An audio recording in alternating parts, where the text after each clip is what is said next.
Hello, everybody. This is Joel Hunter, aka GeebMachine, and I welcome you all to my 10th anniversary live stream Q&A. There we go. Alrighty. So yeah, again, live stream Q&A. I have been on YouTube now for 10 years. And very recently, I just started backing up all my videos because of, all the COPPA, FTC, and all that stuff. And, yeah, but again, just going back through all those videos, I was like, holy cow. I have come far, to be honest, in terms of like voice acting. And to be honest, I really thought I knew it all back then, but I didn't. I really didn't. And I mean, you could tell like I had some talent, but I really need some shaping up. So yeah. But anyway, all right, let's see who's here. Hey there, Christopher O'Shea, Mason, Kashishi, how you doing? How have things been going for you since IMTALA 18? And there's Rosie. Hey, Rosie. And then there's EM Productions, Dylan. Hey. Thank you, guys. And I've got my first question here from EM Productions. Who do you voice act in Crowtunia? Let's see. I'm more importantly Thomas the Tank Engine. I ended up taking over the role after Christopher Bouchard had left. I'm not going to go into too much detail.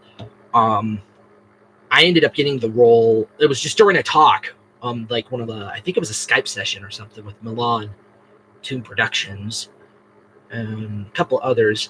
But yeah, I voiced Thomas. Let's see. Donald, Douglas, Charlie.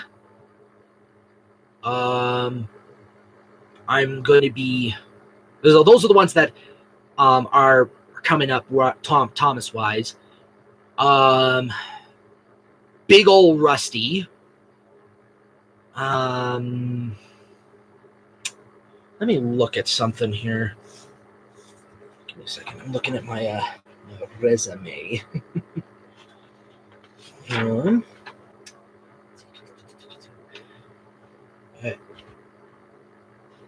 Big ol' Rusty, Big Freighter Pete, Thomas, Salty, forgot that, 10 Cents, Donald, Douglas, Charlie. I do have at least 4 other roles coming up, but I'm not sure I should say what they are yet. So yeah, those are the characters I voice for Crowtunia. Yeah. Let's see here. Christopher O'Shea says, hard to believe, right? Yeah, hard to believe for 10 years, yeah. For Kishishi 14, she responded to my question. Taking a long break, haven't booked anything yet.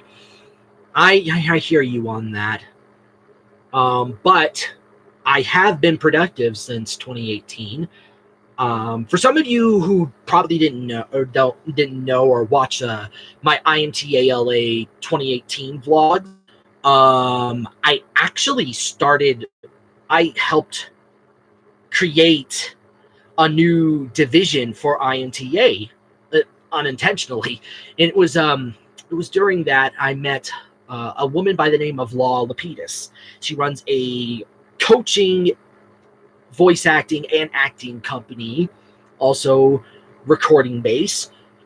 in Wellesley, Massachusetts, which is just outside of Boston, like maybe a half hour or so, hour.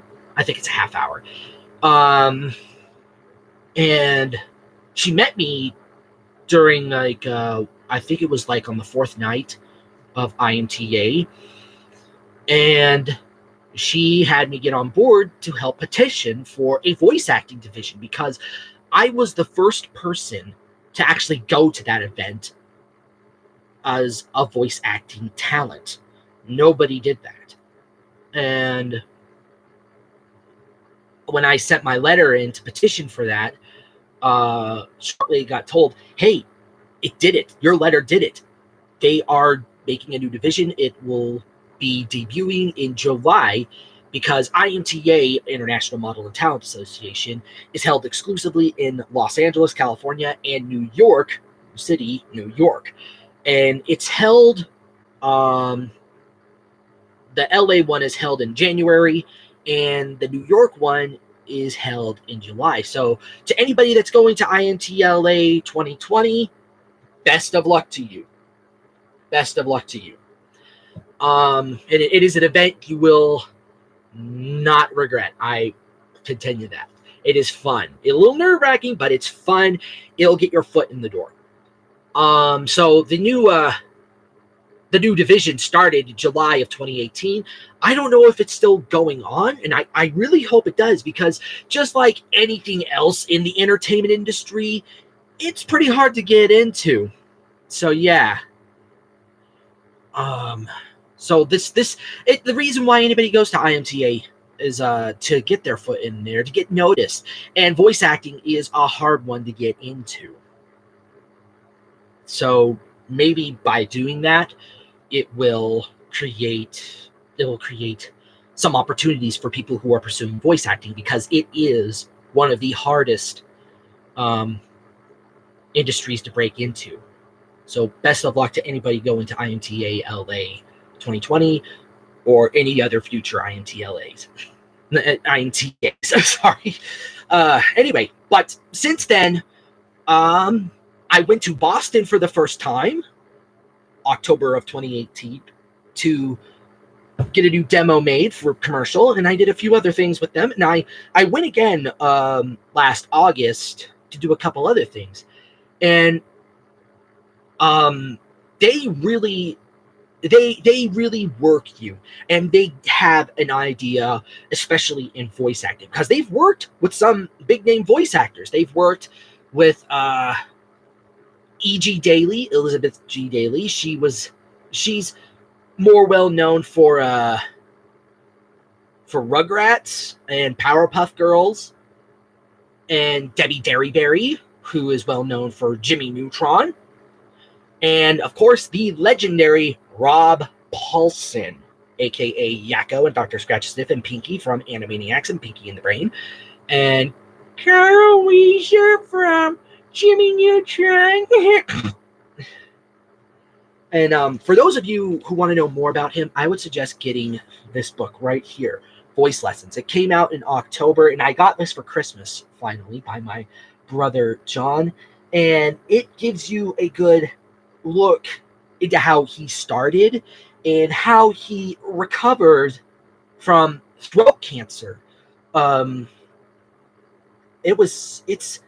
only gotten as far as the third chapter, and I'm liking it. I'm really loving this. So, Rob, if you ever happen to catch this, I love this, and I hope someday I would like to meet you. Really, I really want to meet you. It's so fun just to hear what you do and all that.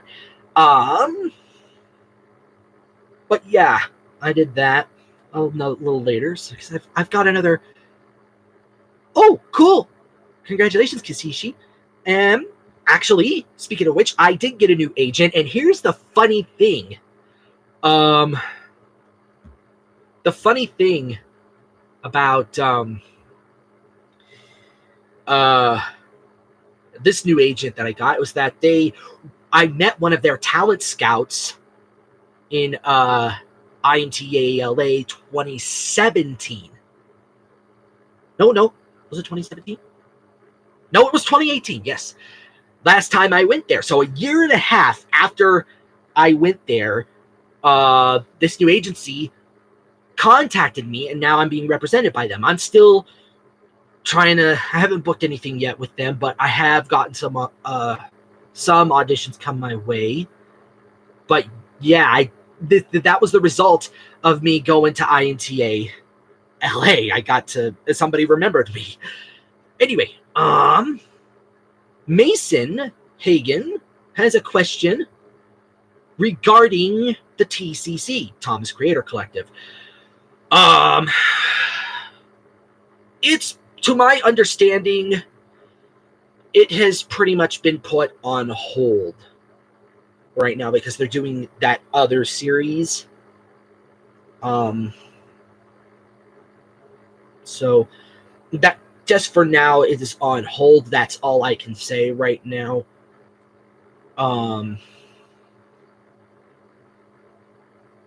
That to me, that's what it sounds like.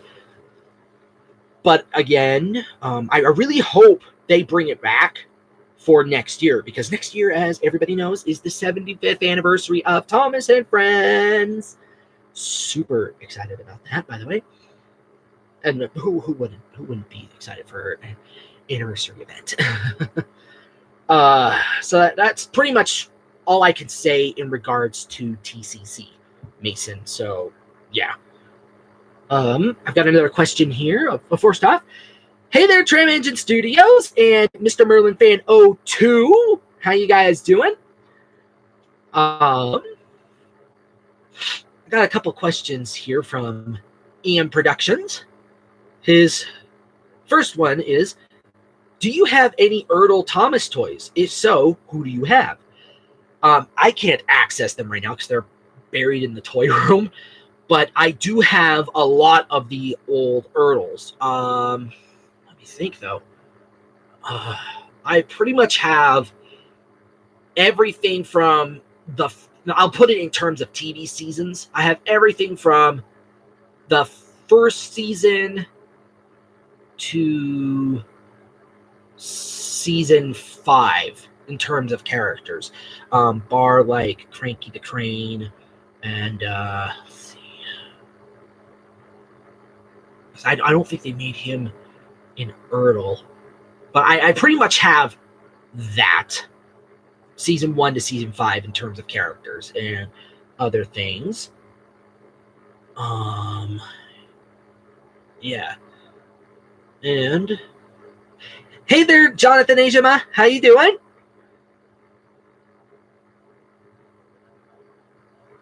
And then we have here's our next question from EM Productions. Are you familiar with Elizabeth Liz Productions 574? Yeah, I am. And I've done a few things with her. As a matter of fact, more notably, I did the voice of Duncan for her adaptation of Christmas Carol and Duncan the Humbug. So yeah, I was Duncan. I did the voice of him because he's really a grumpy narrow gauge engine, is bah humbug and all that Christmassy stuff. Out upon Christmas, bah humbug. So yeah, I did that, and it was fun. I really liked doing that with her. I've just been mostly for a bunch of other people. I've been kind of stepping back a bit because I've been concentrating on a bunch of stuff lately, mostly trying to up my voice acting, but also trying to deal with a lot of drama that's been going on because, well, not just for YouTube, COPPA, and FTC, but on a more personal level, because last August, my mom had a stroke, for those of you who've been following me, and that was a really stressful time. This was back in August, but she's doing much, much better now. Like, she's now talking, she's enunciating, which is really good. And she still needs to work on her breathing a little more, because she has a very soft palate, which caused sleep apnea for her.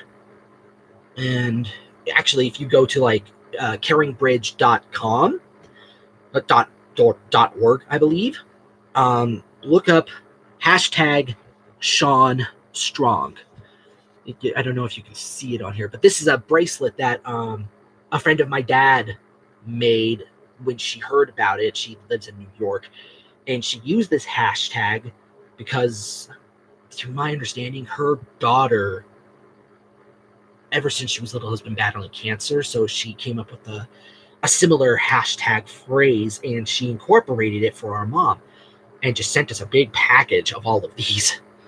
So, I don't know if she'll ever come across this video or not, but thank you to whoever you are. I really cannot remember your name for some reason, but yes, thank you very much for that. And to everybody else who has shown support to me and my family during this time. But I do want to give out a very big special mention to Sidekick Jason, Splendid Red 05, Henry NWR3,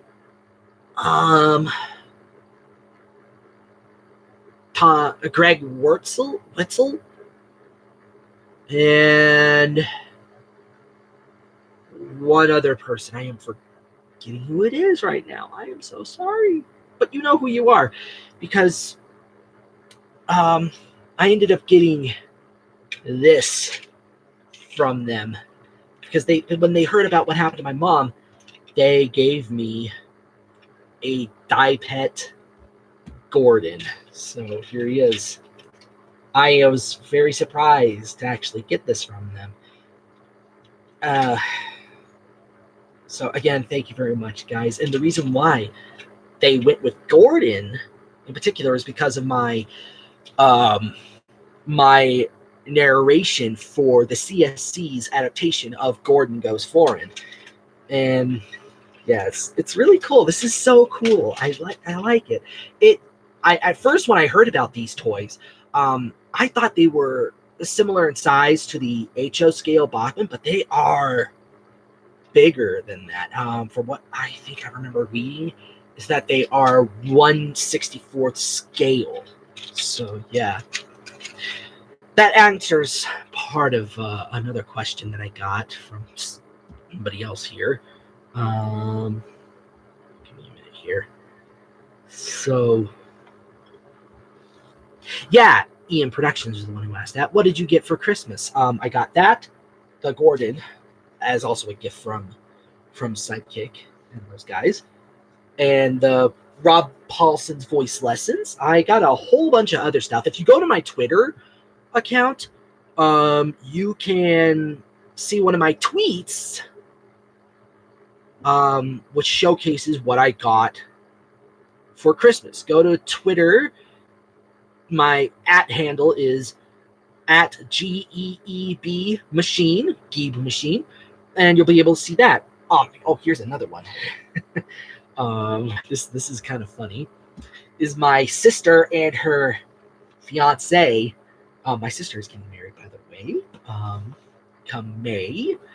And the funny thing is, her fiance is somebody I actually worked with before they met. So yeah, I'm excited for her and them. I'm really excited, and I already know May is going to be a crazy month for me and my family. May 2020, because not only is she getting married, but she will be graduating. She and her fiance Jeff will be graduating for the final time, and my baby brother is going to have his birthday, and I'm going to become an uncle. Yeah, my one of my other brothers, he got married July of 2018, and they are expecting their first child. It's a little girl. I'm going to have a niece. A little girl. Because I know what I'm going to be spoiling her with. But anyway, this is one of the other birthday presents. Christmas. one of the other Christmas presents I got from my sister Erin and her fiance Jeff was some Thomas alphabet shortbread cookies. Yeah, and funny is like I went through all of it just to see how many letters of each there was. The only one that they missed, but only had one of, was the letter T. How do you expect to write Thomas or many of the other characters with one T? So just that. But yeah, go to my Twitter and you can see more of what presents I got. So that's enough for those questions there. And let's see. Here is well, first off, thank you very much, guys, on the congratulations for becoming an uncle. I'm really excited. I do have a question from Smurfy Dan. How you doing, Smurfy? He asks, what will you do in 2020 once COPPA comes into effect on YouTube? So I was planning on talking about this a little later, but I might as well get it out there now.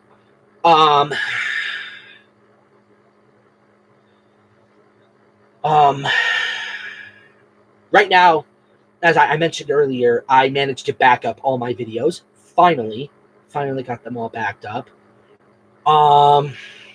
And I'll try to keep them up for as long as I can. I am going to go through and mark them all because I didn't mark them yet just because of I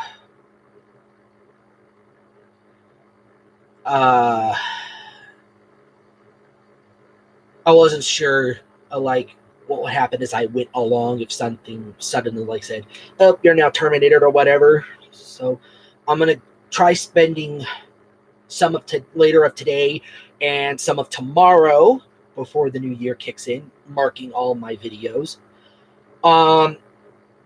Whichever ones do end up I end up having to delete, I'll have to delete them. I don't know. I really don't know, but I am looking into another alternative right now. I actually found out about this from Fantastic Mr. S. For his Thomas New Railway Adventures series. I can't remember his name.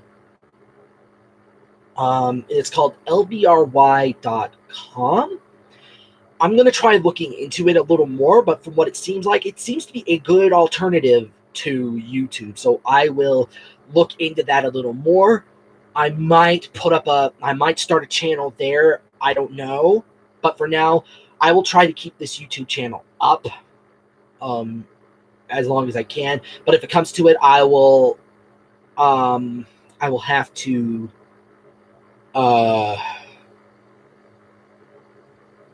maybe if it really comes to it, I will try to keep it strictly for my voice acting. Anything that I've done voice acting wise, I'll keep it to that. I may just start a new channel over on lbry.com. I don't know. We'll see when it gets to that right now. Because from what I'm seeing, there has been some clarity that's been given from both the FTC and YouTube. FTC more than YouTube. Don't understand why they didn't do that to begin with. But there's still that little room of gray. So yeah, right now it's pretty much just a wait and see. But I have backed up all of my videos. So yeah, that took me took me over the weekend. It was a big one. And I actually have, including this video, I have 183 videos right now as of December 30th, 2019.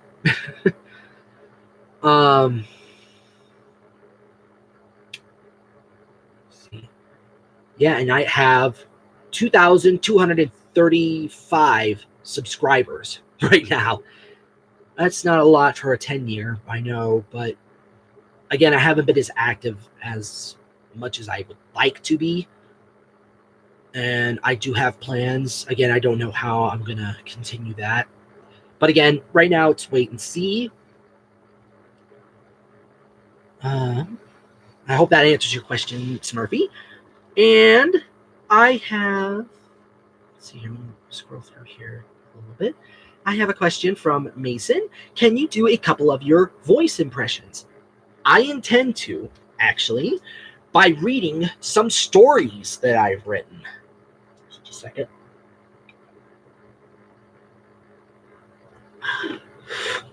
Need to wet my old whistle because I'm getting a little dry here. But anyway, I will read some stories that I have written since earlier this year because, and again, a big thank you goes to Sidekick Jason because he's the one that kind of spurred it for me.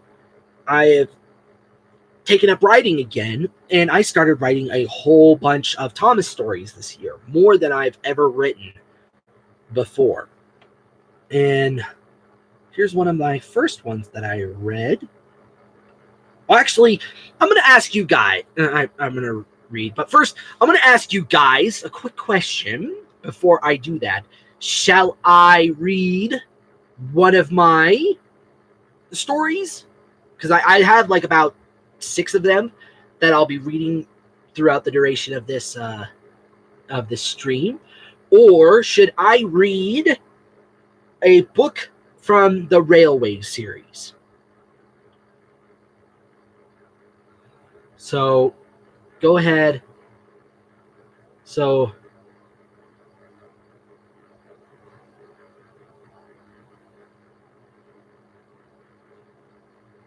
I've got one here. My story. That's from Rosie. While you guys are doing that, I'm going to try answering another question here. Here's another question from Ian Productions. Are you familiar with Theodore Tugboat? Yes, I am. I am very familiar with it. I used to watch it a lot when I was younger. Toys. I have Theodore, George, Foduck, Hank, Emily. I've got the big harbor dock, the dock set with the dispatcher and Brunswick barge. I've got Owen, the oil rig, Carla, the cabin cruiser, Rebecca, the research vessel, Constance, Northumberland, for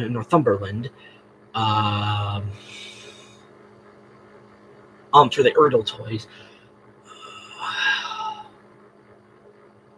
Can't remember if there's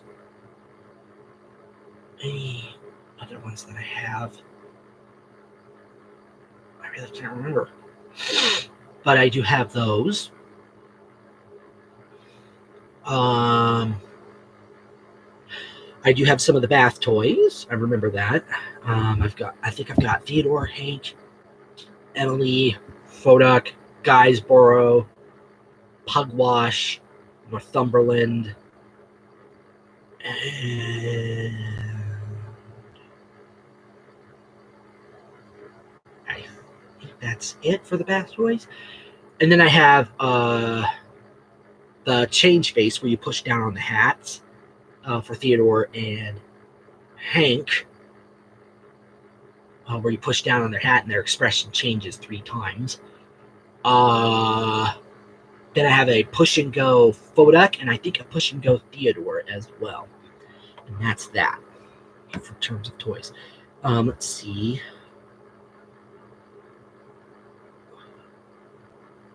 All right, so everybody is saying my stories. So, all right, I'm going to start off with one that I wrote earlier this year. Find it. Come on. Sometimes my computer likes to log up, to slug up on me, and it's infuriating. Yeah. Oh, come on now. All right, so this one is entitled Desperate Measures. And this idea came to me from shortly after season 21 when Bulgy was reintroduced into the TV series. And I was like, what would Duck and Oliver's reaction be knowing that Bulgy is now back on the roads? So, without further ado, I'm going to read desperate measures. Even though there are many steam and diesel engines on Sodor, there are many cars, buses, and lorries as well. And despite there being a direct competition between the road and rail companies, there are some that work right alongside each other. Birdie the bus is one of these, who helps bring passengers to Thomas on his branch line. And whenever Thomas isn't feeling well or the line is undergoing repairs, Birdie and some of the other buses would fill in for the passenger services until the situation was resolved. Even though the two sometimes get into a friendly rivalry, like racing each other, Thomas and Birdie know their importance to the branch line and are firm friends and good working partners as a result. But unfortunately, there are some that don't think or act like them at all. Known as the only double-decker bus on Sodor, Bulgy has the reputation for being very bad-tempered and anti-rail. Believing that railways took jobs away from the roads, he was very vocal against railway tyranny and would often spread lies to prove his point, an act that backfired and had him turned into a henhouse. But ever since Sir Topham Hatt reinstated him to a passenger service following Thomas's unscheduled stops incident, Bulgy had toned down considerably and became a little more agreeable. Of course, that's not to say he still isn't opinionated on certain matters, but he knows what will happen if he was caught stepping out of line again.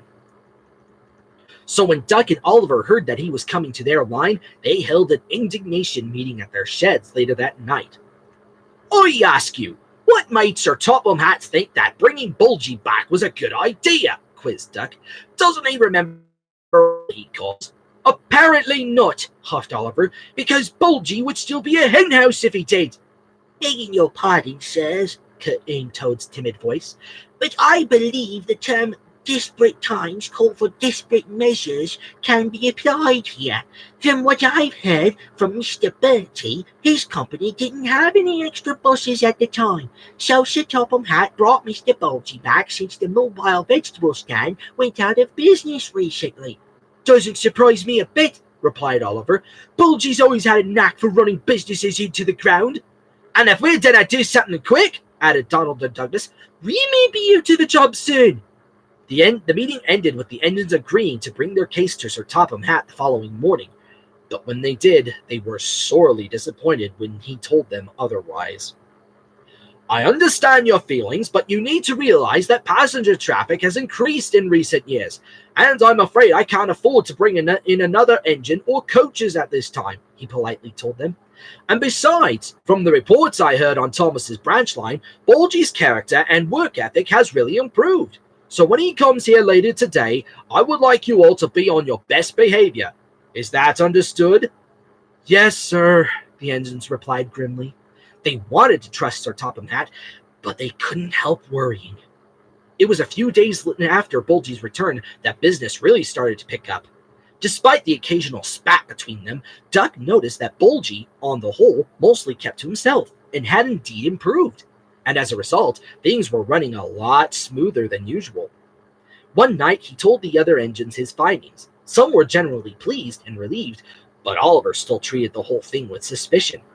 "It's one thing to hear about it, Duck. I need to see it to believe it," he finally said. "Unless he does something that could convince me otherwise, nothing you or anyone else says will make me change my mind about Bulgy." "And I have a feeling that's going to be a long time," Toad whispered to Duck, who quietly and gravely agreed. The next afternoon, Bulgy was called to collect passengers at Haltrog Station. Some last-minute extras had arrived, but Duck's train was already full. Although he was pleased about being useful again, Bulgy was secretly proud of having the chance to prove his point of road superiority. "Ha! Once again, road triumphs over rails," he chuckled to himself. But as they rounded a bend, a familiar sight met Bulgy's eyes, and it made his engine splutter.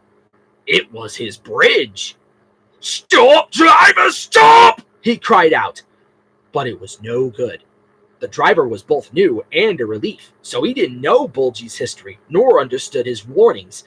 That is, until he heard the sound of grinding metal. After bringing Bulgy to a stop, he clambered out to get a better look. Bulgy's top deck had made contact, and both it and the bridge had sustained some damage. Luckily, though, no one was hurt, but Bulgy was very irritated. "Why didn't you stop when I told you?" he growled. "Now I'm stuck again!"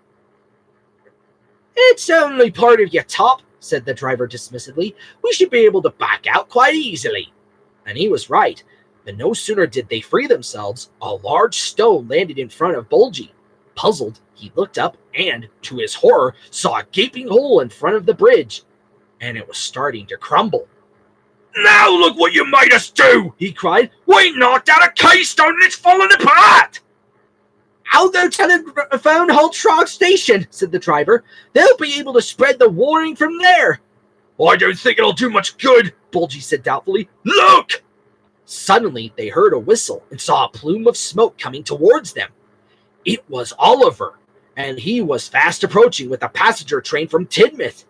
Realizing that he didn't have anything to flag him down, the driver climbed back into Bulgy and began honking the horn and ringing the bell as loudly as he could. "Stop, Oliver! Stop!" Bulgy cried. "The bridge is collapsing!" Oliver could hear Bulgy, but he paid no heed. "Nice try, Bulgy!" he called back smugly. "But you're going to have to do better than that if you want to steal my—" "Oliver, look out!" cried his driver, who slammed on the brakes. Now noticing the damaged bridge, Oliver threw all of his weight against the train. He managed to stop it, but he ended up skidding across Bulgy's bridge, and the middle of his train now sat right on it. It shook from the weight, and new cracks began to form. Oliver tried to get the train moving again, but his wheels spun helplessly as the bridge started to sag. Realizing that there wasn't much time, Bulgy called for everyone to get off. Puzzled but frantic, the passengers complied. "Bulgy, what are you doing?" exclaimed the driver. "No time to explain! Get me under that bridge now!" Once the last passenger had departed, Bulgy's engine roared as he charged at his bridge, and, with an ear-splitting grind, wedged himself under it. He managed to stop it from sagging, but it didn't halt the crumbling, nor the flow of ballast and earth from seeping through. Noticing the support, Oliver, snorting furiously, managed to get the train across just in time.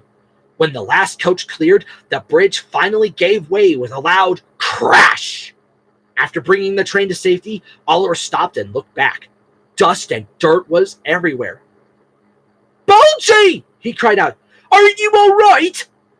No reply came. But after Oliver had called out again, he was met with a loud fit of coughing and a muffled voice spluttering. "Don't just stand there letting off steam! Get me out of here!" Relieved, Oliver quickly steamed away to the next station. It was evening when Sir Topham had arrived at the scene. Jack and Alfie had been called to help and were still hard at work trying to uncover Bulgy, whose roof was battered and his windows cracked. Oliver had brought Jerome from Arlesburg Junction, while Duck had Judy from Tidmouth Yards, and both cranes were doing their best to help shift some of the rubble. "Don't you worry, Bulgy," comforted Judy. "We'll get you out before you know it," added Jerome. Bulgy just muttered in response, until he saw Sir Topham Hatt surveying the wreckage. "Oh, please, sir," he faltered. "It really wasn't my fault this time, sir. Honest, I was only trying to—" "Calm down, Bulgy," soothed Sir Topham Hatt. "I already heard all about it, and I must say, however unorthodox it may have been, it was a very brave thing to do, and I thank you very much.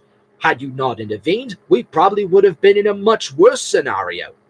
"Oh, well, thank you, sir," replied Bulgy with a small grin.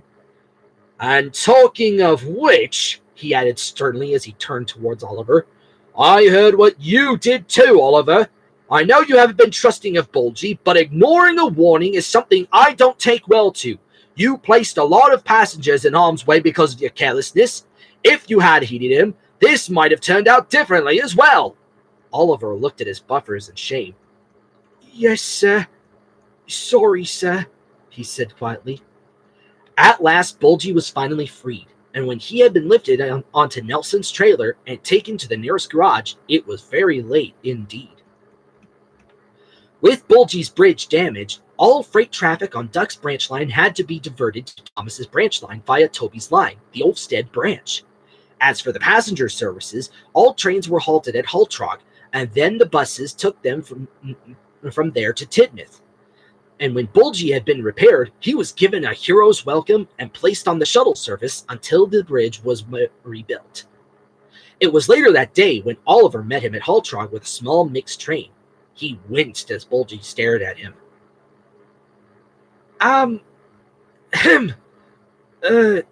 Hello, Bulgy, he finally managed to cough out rather awkwardly. I want to tell you to, what I mean is, I think what Mr. Oliver's trying to say is thank you for rescuing him and his passengers, came Toad's voice, and to also say that he's sorry for being so rude. Isn't that right, Mr. Oliver? Yes, that's right, Toad, Oliver sighed after a brief pause. It wasn't fair of me to treat you like that, Bulgy. I guess I should apologize as well, replied Bulgy. If I hadn't done what I did so many years ago, I wouldn't have earned that distrust. And then added rather depressingly, and maybe that's why I'll never be as useful as you steam engines. I always seem to cause trouble wherever I go. Nonsense, exclaimed Toad. You put aside your interests when you came to help us out, and even more so when you helped to rescue Oliver and the passengers from the bridge. If that's anything to go by, added Oliver, I would say that makes you really useful. Bulgy looked at them starry-eyed. Do you really mean that? He choked. Indeed, Oliver replied warmly. You, Bulgy, despite everything, are a really useful bus. For a second, it looked as if the big bus was about to break out in tears, until Bulgy suddenly shook himself back into his sulky manner. As touching and gratifying as that was, he coughed, that doesn't make us friends, Steamy. The roads will soon have their day again. Mark my words. Down with railways and up with roads! And once he had collected his passengers, Bulgy roared away. Oliver just smiled as he watched Bulgy leave the yard, chanting his creed. You're welcome, Bulgy, he chuckled as he rearranged himself to take his train back. Now whenever anybody crosses over or under Bulgy's bridge, they don't see it as something to be shameful of. They see it as a symbol that even the most disagreeable among them can indeed change for the better.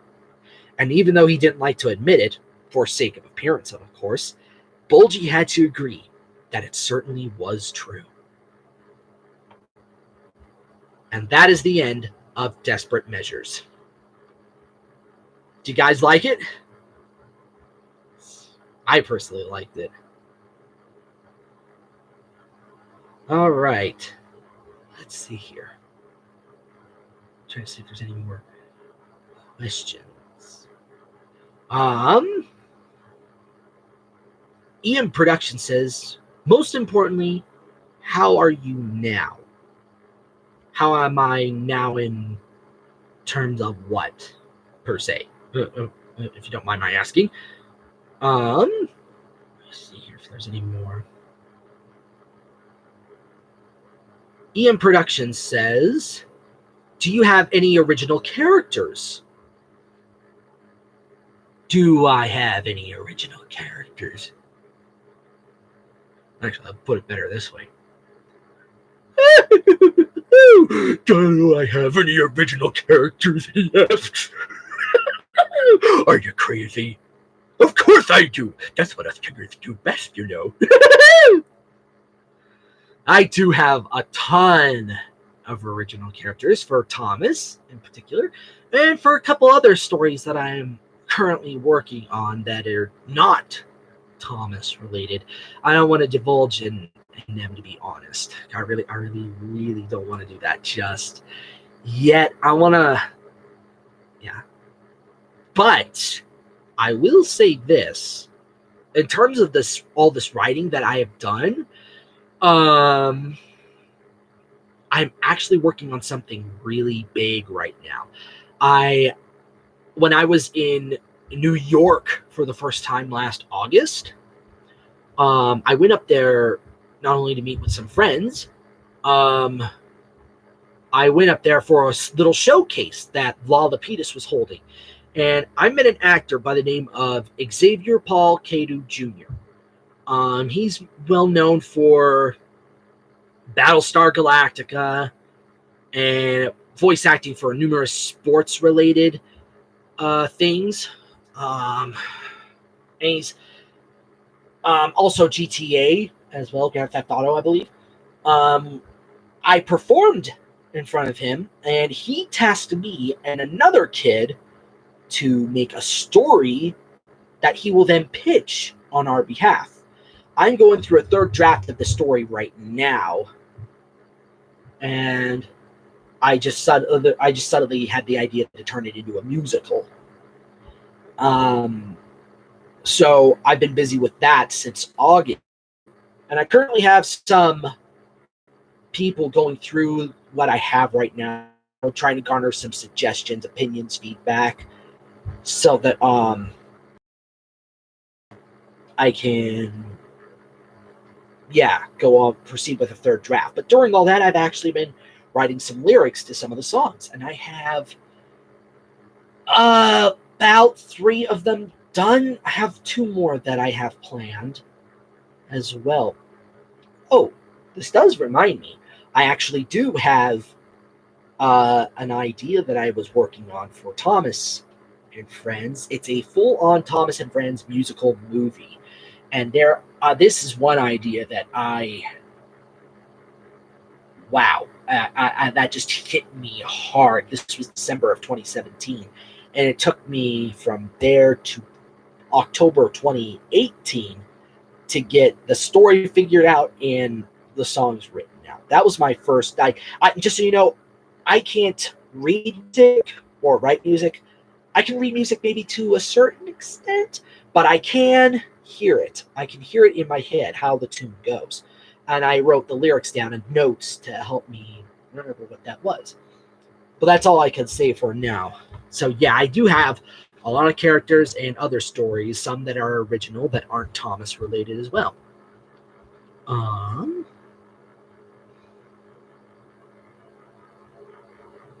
So thank you everybody for saying that. I'm glad you guys like that one. I really do.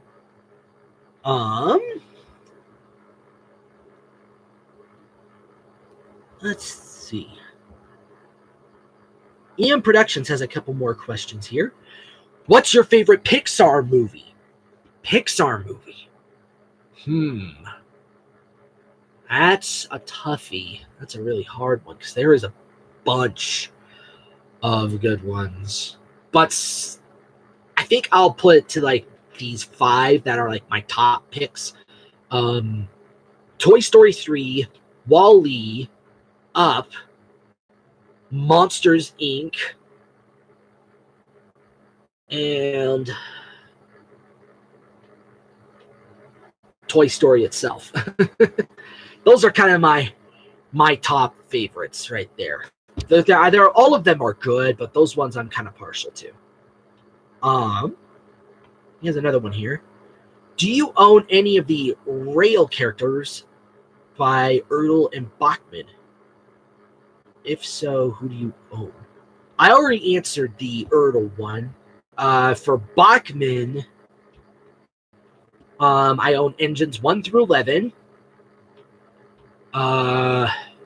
Thomas, Edward, Henry, Gordon, James, Percy, Toby, Duck, Donald, Douglas, and Oliver. I have Diesel, Mavis, Salty.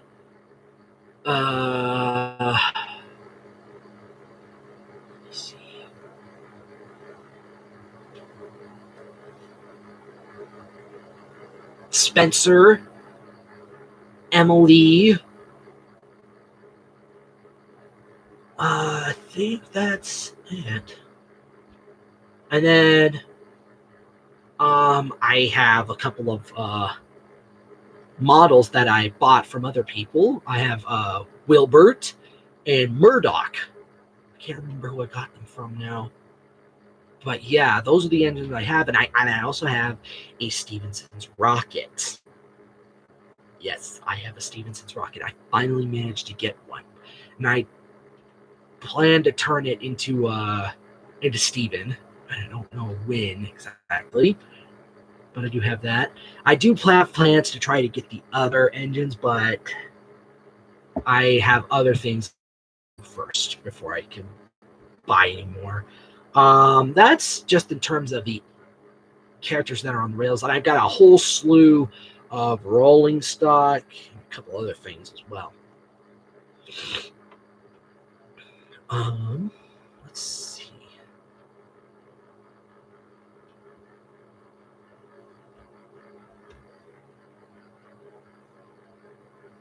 Oh, thank you, Liz. Like the facial hair you grew. Yeah, this is actually my second time growing this out. This is 2 months growth, by the way. The first time I did it was last year, and I started in July. And I think if you look back on my Twitter, you can see me with this much growth when I'm in the recording booth for La Lapidus. And actually, look this up if you can. Skylar is Gone. That is a little web short that I make a small appearance in for Law's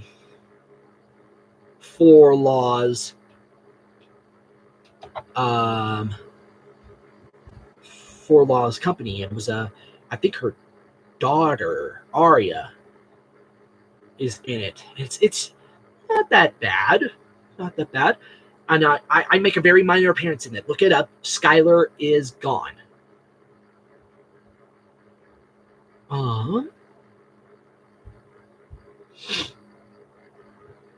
Let's see.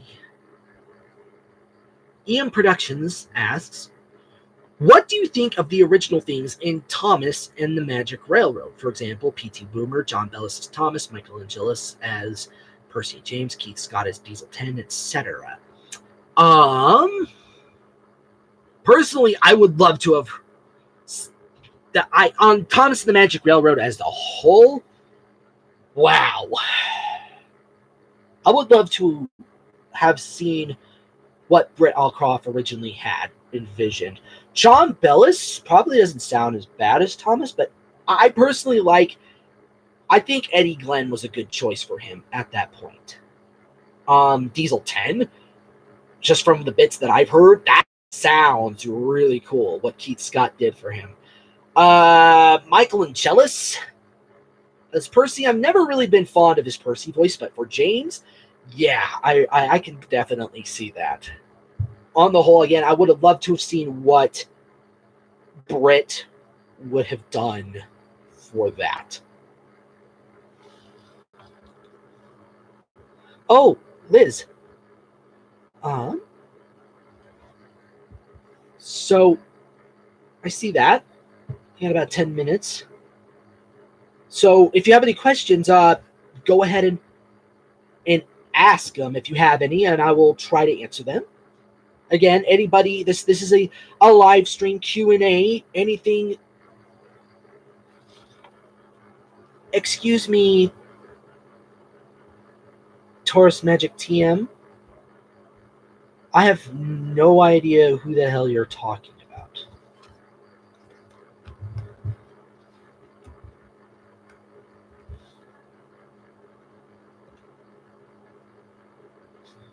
I've really... What? Sheesh.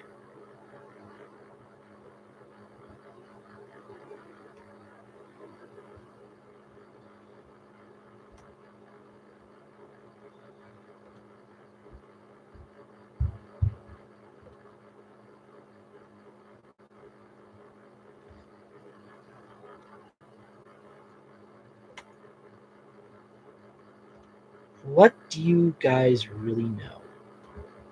Seriously.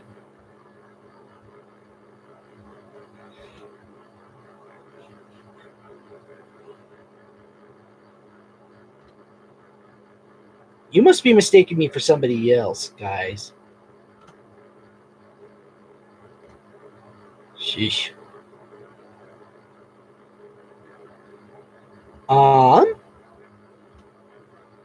So here's a question from Liz. If I ever found a new streaming platform, would you ever want to join in character improv streams? Yes, I would.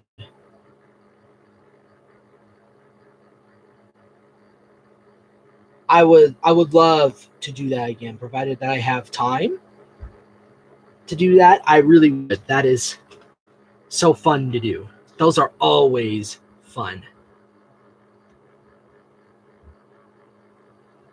Those are always fun to do. It's and actually doing those character live streams also helps improv a lot.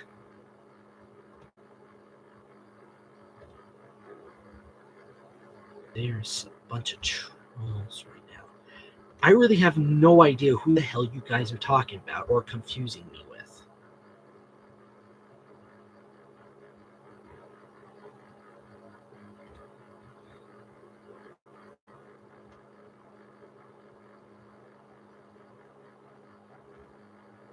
I'm working on that, Liz. I am. I'm trying to work on that. Let's see.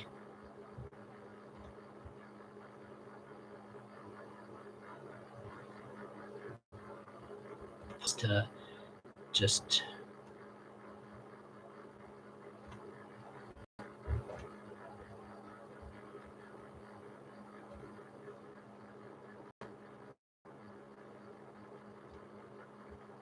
trying to work this out. All right. So here's a couple more.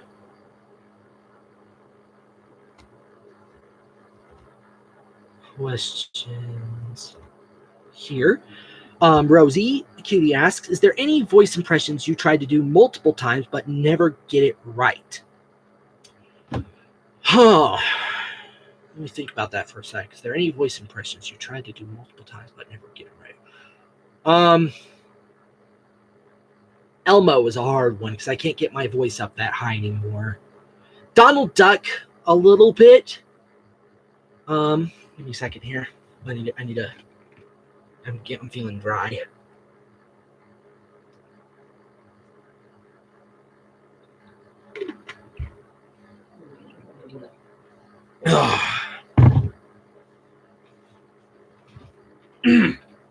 So for Donald Duck, for how I managed to perfect it a little is by doing a pocket of air in the cheek, like this, and kind of talk through the throat a little. So a little bit of a squeeze.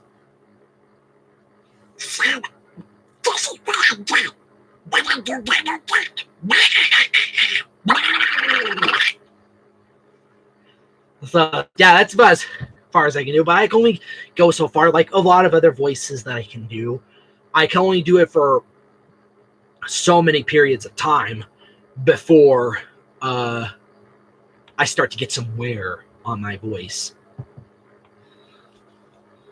I'm gonna go through these again.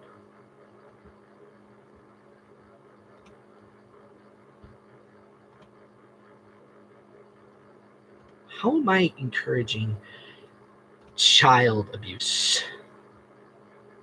How?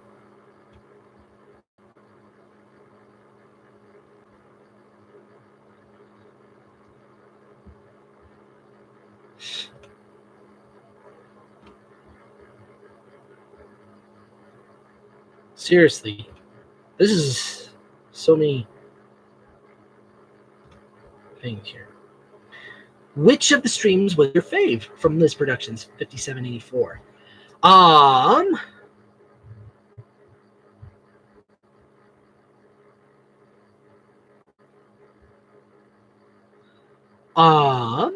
Which of the streams was my favorite? I'd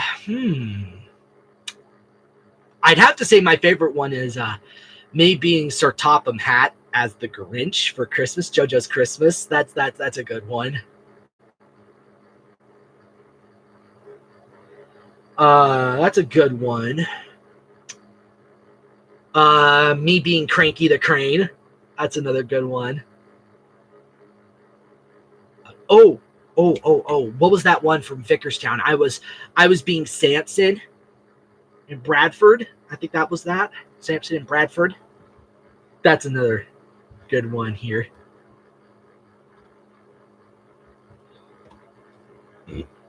Just a second, sorry.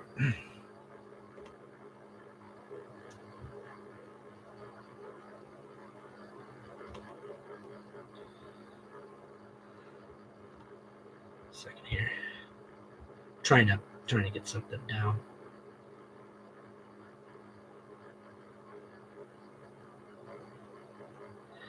I think you guys might be confusing me with Joel C. Hunter, maybe? I don't know, because every time I've typed up my name, that is the one that always keeps coming up. Pastor Joel C. Hunter. I don't know. I really do not know.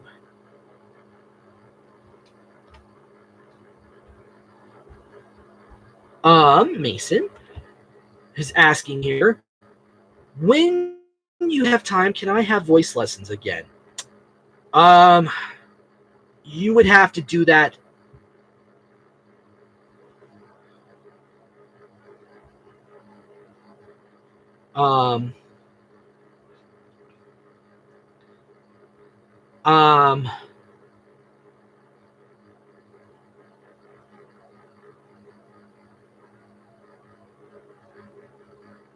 You'd have to go to somebody else because there's only so much that I can offer.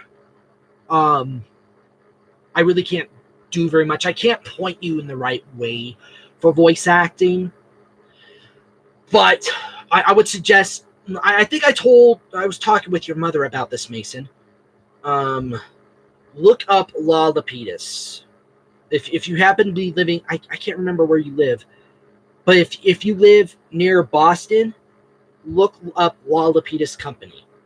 Those people are really good about coaching and getting you on the right track to pointing you in a good direction for voice acting. I recommend that.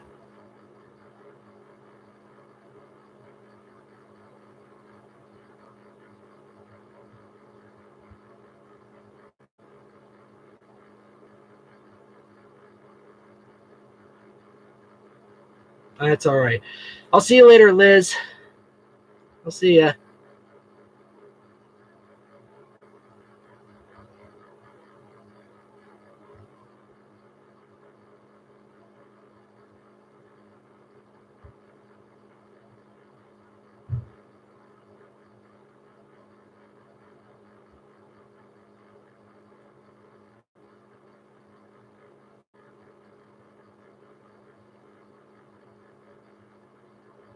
Seriously, who the heck are you guys?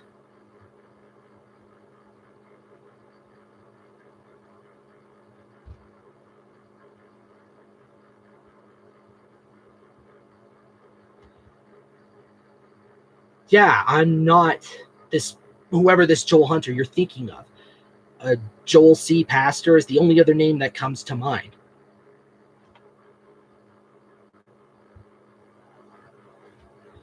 And I really don't know.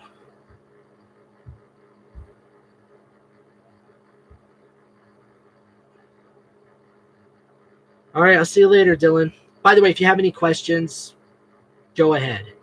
If you have any questions for me. By the way, YTFP, Chris, um,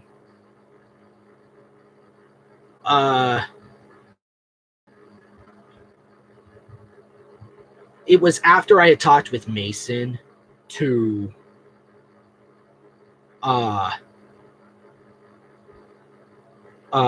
he wanted to get like some messages over Skype, and he talked to his mom, and then mom talked to me so that we could converse over Skype, because that's the only way that I can talk with anybody. Like I do this like with a bunch of other people that I've had casting, because I was the vocal director for the Thomas Creator Collective.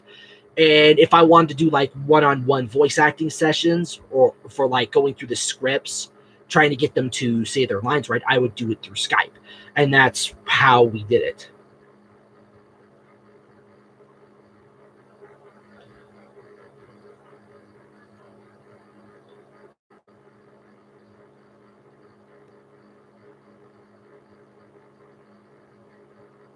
Yeah, I'm glad to see somebody's getting the idea here. So I don't know.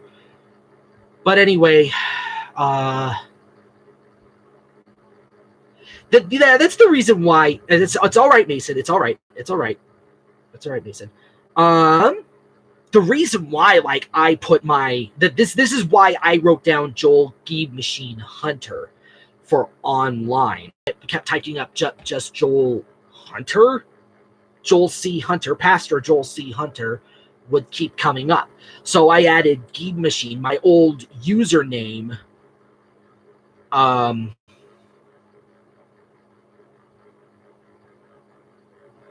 old username with my name, because if you look at some people how they credit themselves,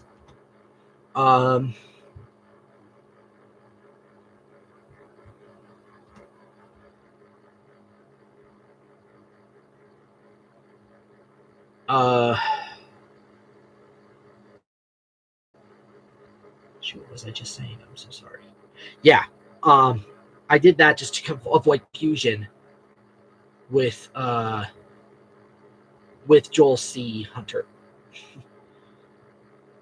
And actually, that brings me up to something I want to bring up, because I am personally considering maybe to rebrand myself. So I may not be going by the name GeebMachine anymore. I'm currently considering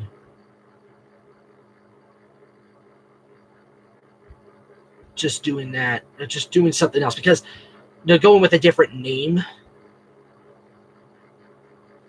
because there's something that I've been watching lately that I wanna take a whack at, but I just don't know when I will be doing it or when I might do this rebrand. But it's something I am considering, especially with all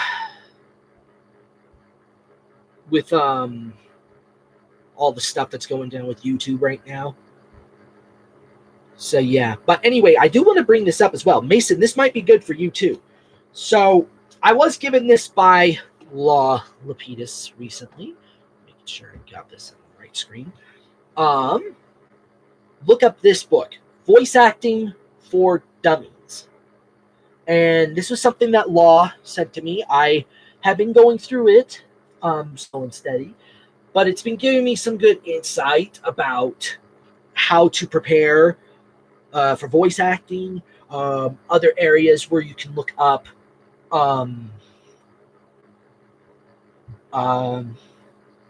where you can look up more information on voice acting, like voices.com.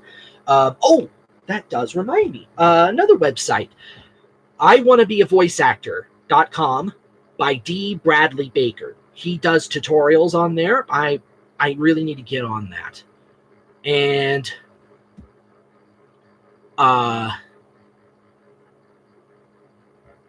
he's the guy who has done like all of the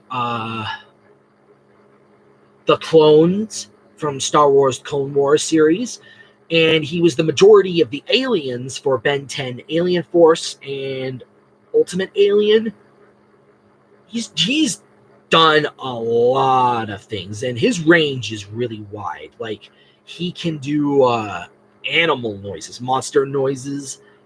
If you look up the documentary I Know That Voice, you can see him go through the process of how he does a pig squealing, a baby crying. It's eye-opening. It's really weird at the same time, because you're like, how do some of those people pull it off? So yeah, it's crazy. Let's see here. David Monday. Anyone being held against their will? No, they're coming here on their own accord. I've been putting the announcement out there for this live stream.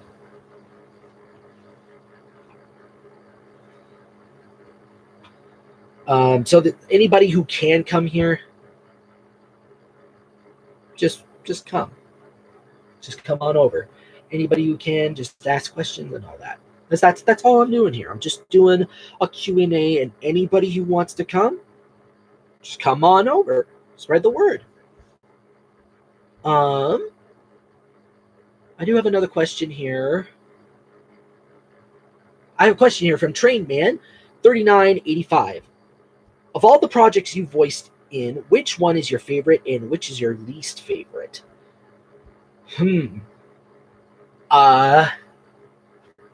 I think favorite, my all-time favorite pretty much is doing the TCC, the Thomas Creator Collective, and I did the voice of D261. He was the first one I learned to do. He was the first character I voiced in the compilation video of Secrets of the Stolen Crown. And I had a very different voice for him then. I originally made him sound like this, and it was based off of the third slip coach, the slip coaches from Thomas and Friends, season 18. And they said they wanted something a little oily, more posh for that. But then a year later, he comes back, D261 comes back in, I think it was Thomas's Tall Tale? I think that was it. Thomas's Tall Tale. That came out in 2016. Yeah. And they wanted a voice that was different for him. And so they said they wanted something a little more oily and a little more whiny at the same time. And I went for a voice that was based off of Eric Blore, who was Mr. Toad for Disney's The Adventures of Ichabod and Mr. Toad. And I ended up doing a voice that was very much like this. And I added the lisp, which came from Eric Blore, because he did that a lot. So they wanted it to be something along these lines, oily, a bit whiny at the same time. And he ended up becoming the prima donna of the railway. Woohoo! Another one that's a favorite of mine is doing voice work for Enterprising Engine 93. When I was doing the voice of Fred for Break My Stride. That one was a really fun one to do. Because the one thing that these two characters have in common is that they never were given their own individual voice for the series. So it was fun. It really is fun to do that. Least favorite, however, I really can't say there is a least favorite. I really can't say that. Well, actually, there is one, just one, but even that was a little fun to do. Sam Fenna on YouTube, Satellite City, Hush Hush, the episode Hush Hush. It's, I think, episode 3. I was originally going to be the voice of one of his original characters, which was Fontaine.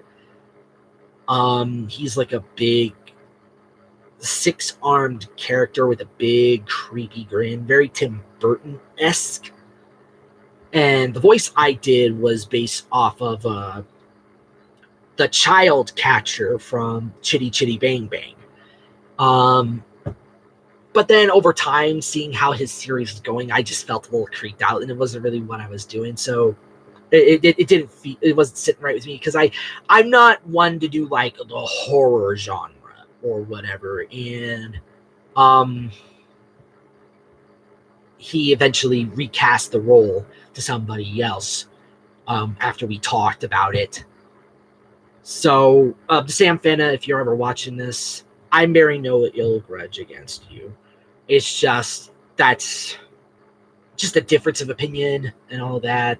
I'm not mad that you took me off of that. In fact, I'm a little relieved, because again, that's not my favorite thing to do.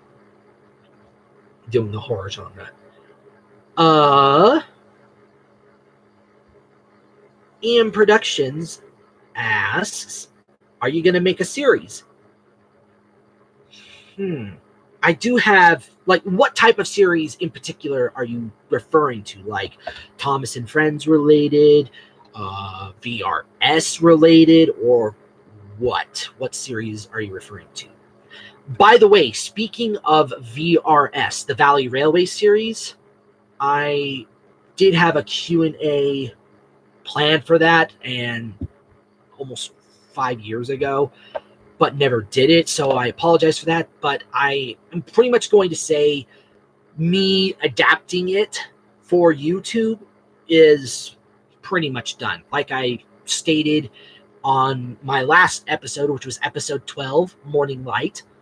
I'm not going to do that anymore, mostly because I'm currently pursuing something else.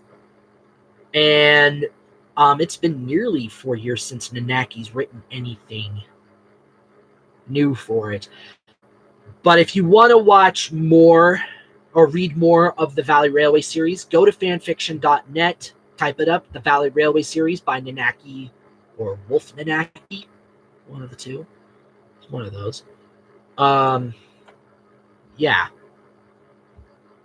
So, but again, I did plan to adapt it all, but then, like I said, my interests changed, so I won't be doing that anymore. I really won't.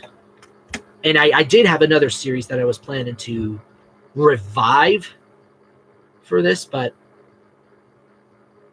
yeah, I don't think that's ever going to happen. It's like my own book reading show, Storytime with Joel Hunter. I did that for 8 years, and it has been a year since I've done anything with that because the station that I was doing that, which was a community access television station, got repurposed, and they don't do community stuff anymore.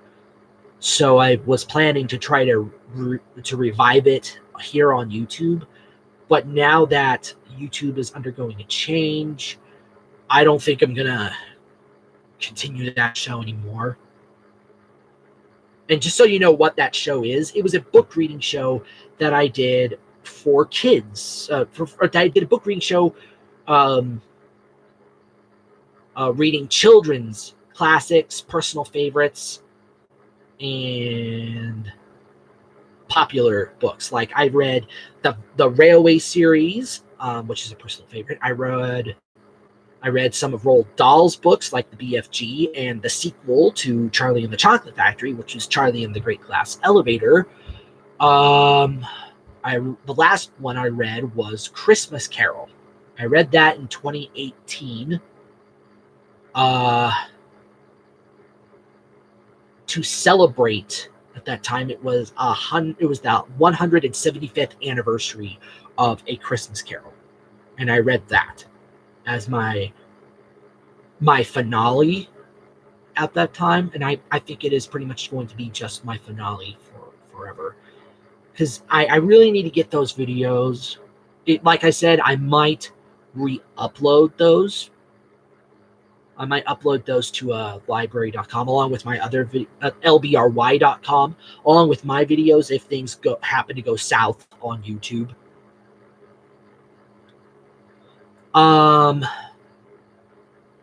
But yeah, I do have a plan for a series, but it's not for any of this, any Thomas related thing. It's going to be something else. It's going to be something else. Like I've been watching some other stuff lately with my little brother, my baby brother, because it just renewed a certain interest. It's the animated storyteller community, like Jaden Animations, Odd Ones Out, Something Else YT, Ice Cream Sandwich, Ginger Pale, Let Me Explain Studios. I'm considering maybe going for something like that, and this is part of potentially rebranding myself. That part of it. But again, I don't know when I'll be doing that, or if I'll do it at all. So yeah, that's one of the things I'm planning. And then I actually have other series plans, but they're not video related. In fact, it is drawing related, writing, and doing my own little comic books or graphic novel series. And some of this comes from, there's a multitude of inspirations, because for those of you who don't know, I draw a lot. I do draw a lot. So if you go to like deviantart.com, look me up, GeebMachine, Geeb machine. You will see all of the drawings that I've done, and I've also done some window painting. That's another thing I've been doing for this last 7 years. This year in particular is the most that I have ever done. And what I do is I go to businesses and I paint on their windows to show support of either an event or a holiday, or to promote businesses, to promote their sales. Like this year I did a mattress store, and I helped promote their Black Friday sales. I still need to post all of that stuff. I really need, because I need to post the stuff that I've painted this year. You can see the majority of what I've done on my Facebook. If you go to Facebook, Joel Hunter, go to my album, and you'll see some folders that I have of my window paintings. I've been doing, and this last few months actually was spent doing a lot of window painting. This year in particular was the most I have ever done. But anyway, back to series, is that I am planning to actually make like my own comic books, maybe some graphic novels. I'm working on a bunch of ideas right now, and some of it is inspired by I don't know if any of you ever heard of him. It's inspired by Jason Brubaker. For those of you who don't know who he is, go to Coffee Table Comics right here on YouTube. Coffee Table Comics. He does a vlog. He does little promotions of his works. He is my local graphic novelist and cartoonist, and he used to work at DreamWorks. He worked on the Kung Fu Panda series. The movies. He helped it, from what he told me, he helped animate the dream sequence of the first movie. He did concept and storyboards for the second and the third. He showed us some of that over at a workshop that he did for a month, and it was cool to see all that. And I have some of his books right here. So if you ever want, for anybody who's an artist, I would, and wants to get into it, I would recommend getting this book. Give me a second here. Just make sure I am putting this in the right frame, because yeah, there we go. This is called Unnatural Talent: Creating, Printing, and Selling Your Comic in the Digital Age. In here, he kind of like the Voice Lessons book by Rob Paulson. This is kind of a autobiography on how he started writing graphic novels and comics, how he started at DreamWorks, how he's been in the entertainment industry for a while, and then he just he left and started doing his own series. And in here, he gives you ideas. He gives you insight on how to go about it. Let's see if I can. I don't know if you can see any of this or not, but again, this is a really good book, very insightful for anybody who's trying to get into that area. So I highly recommend you get this. Unnatural Talent by Jason Brubaker. He's currently working on an audio book with some more updates to it, because it's something he's kind of updating along the way. I think he said you can find it on Audible, so go look that up. Also, go look him up at Coffee Table Comics here on YouTube. That's his channel. And here's some of the books I have from him as well. This is the first one that I saw of him, and it's called Remind. These are graphic novels, And it's a two-part story. It's a two-part story. Remind Volume 1 and Remind Volume 2. And he also completed another series called Sithra. I happen to have all his books right here. I actually just lent my first copy, the first book to my brother, one of my brothers, who is contemplating on doing stuff like this. So these are books 2 through 6. This is book 2. Oh, excuse me. Book 3. I just finished this, and I am going into book 4 here. And then there's book 5, and the final one, book 6. So I just bought all these recently, and he's got little deals going on as well. If you make big purchases like that, or certain purchases, I highly recommend you look him up. And he's doing a new one right now. This is a comic book that he actually just started with Rick Rickittle, and it's called Shapes. This is the first one that came out in November, and it was just before Thanksgiving. And this came out a couple weeks ago. It's issue 2 of Shapes. I've been told there's at least 6 issues. The 3rd issue should be coming out end of January. There's at least 4 more issues coming out, and I'm really liking what I'm reading here, and it's giving me a lot of inspiration. And talking with him as well to like not just get ideas, but also how he thinks. Like, for example, one of the hardest things for me whenever I'm writing something is I'll have the idea, I'll jot it down, but then I'll hit like a writer's block, or like I know how I want the story to go, but then I just hit that block. Like, how do I go about it? And sometimes, from what he's told me, is either just take a break, or reading something else, or watching something else to help you break out of that rut. And I really love what he's been doing, and it's giving me ideas. I'm currently working on things, my own ideas. It's just, I just don't know when it'll take me, how long it'll take me, because sometimes I like to procrastinate. Yeah, Jonathan, writer's block is a pain. It is the pain. Give me just a second here. I'm gonna try tweeting this out again on the stream. So give me just a minute here.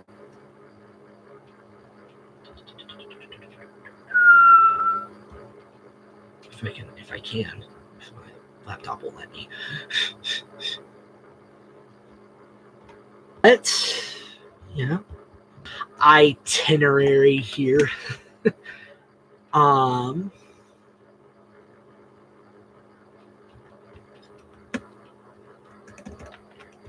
Of stuff that I'm currently doing. Checking something here. Yep, okay. So I do have that link. It's just that will it let me do it. Sometimes what my laptop in particular likes to slug up on me when I least like it. So yeah, George Carlin. Do you want me to do Michael and Jealous? What? I don't know. Shoot, this is taking forever to load here to my Twitter. It's probably because I got multiple things going on. But that does bring up another question I have for you guys. And it's Thomas related. Do you want me to read you guys another story that I wrote this year? So yeah, I have like a whole bunch of stories that I have lined up that I would like to read for this. So there's a few though. So if you guys want me to like to see me read another story, just go ahead and type it. My Twitter is almost we go. I'm going to post this quickly.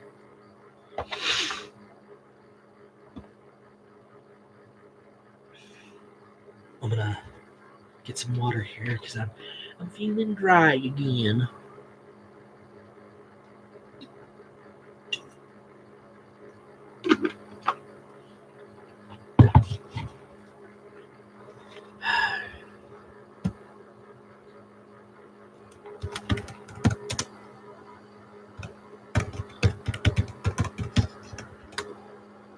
Come on.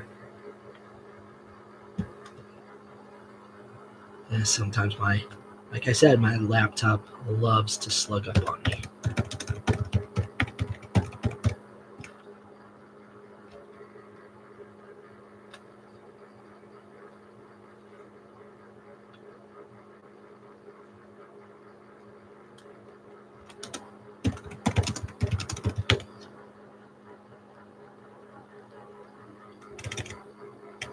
Come on. Sheesh. Technology these days.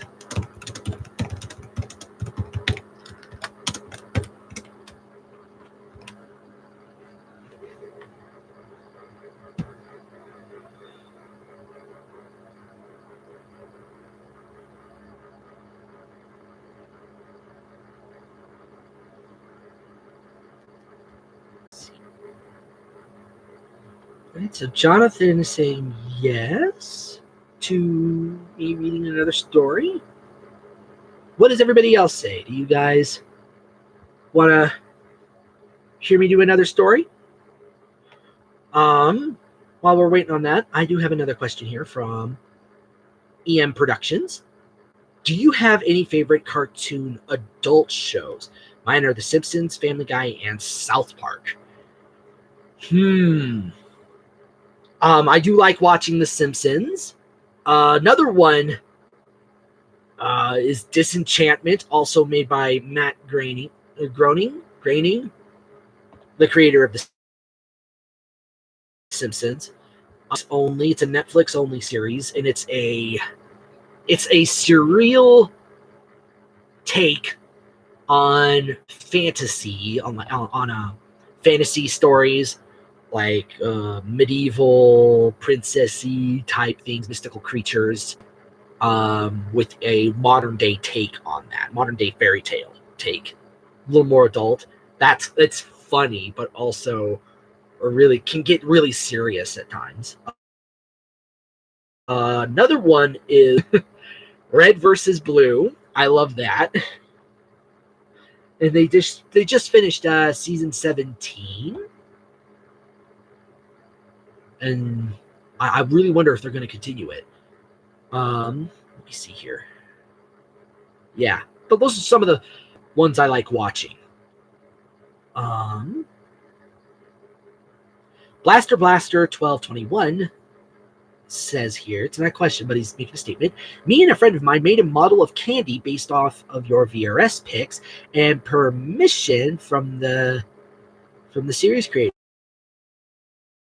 Love the idea of narrow game. Well, that's cool. If you can you link me to the train model?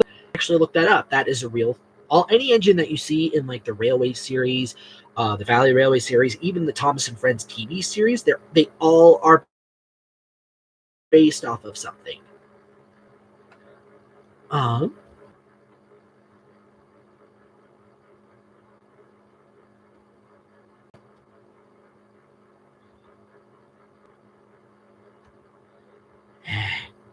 Sometimes this thing likes to say, oh, you want to go all the way up and you're scrolling? And you're like, no, I just want to go a little bit.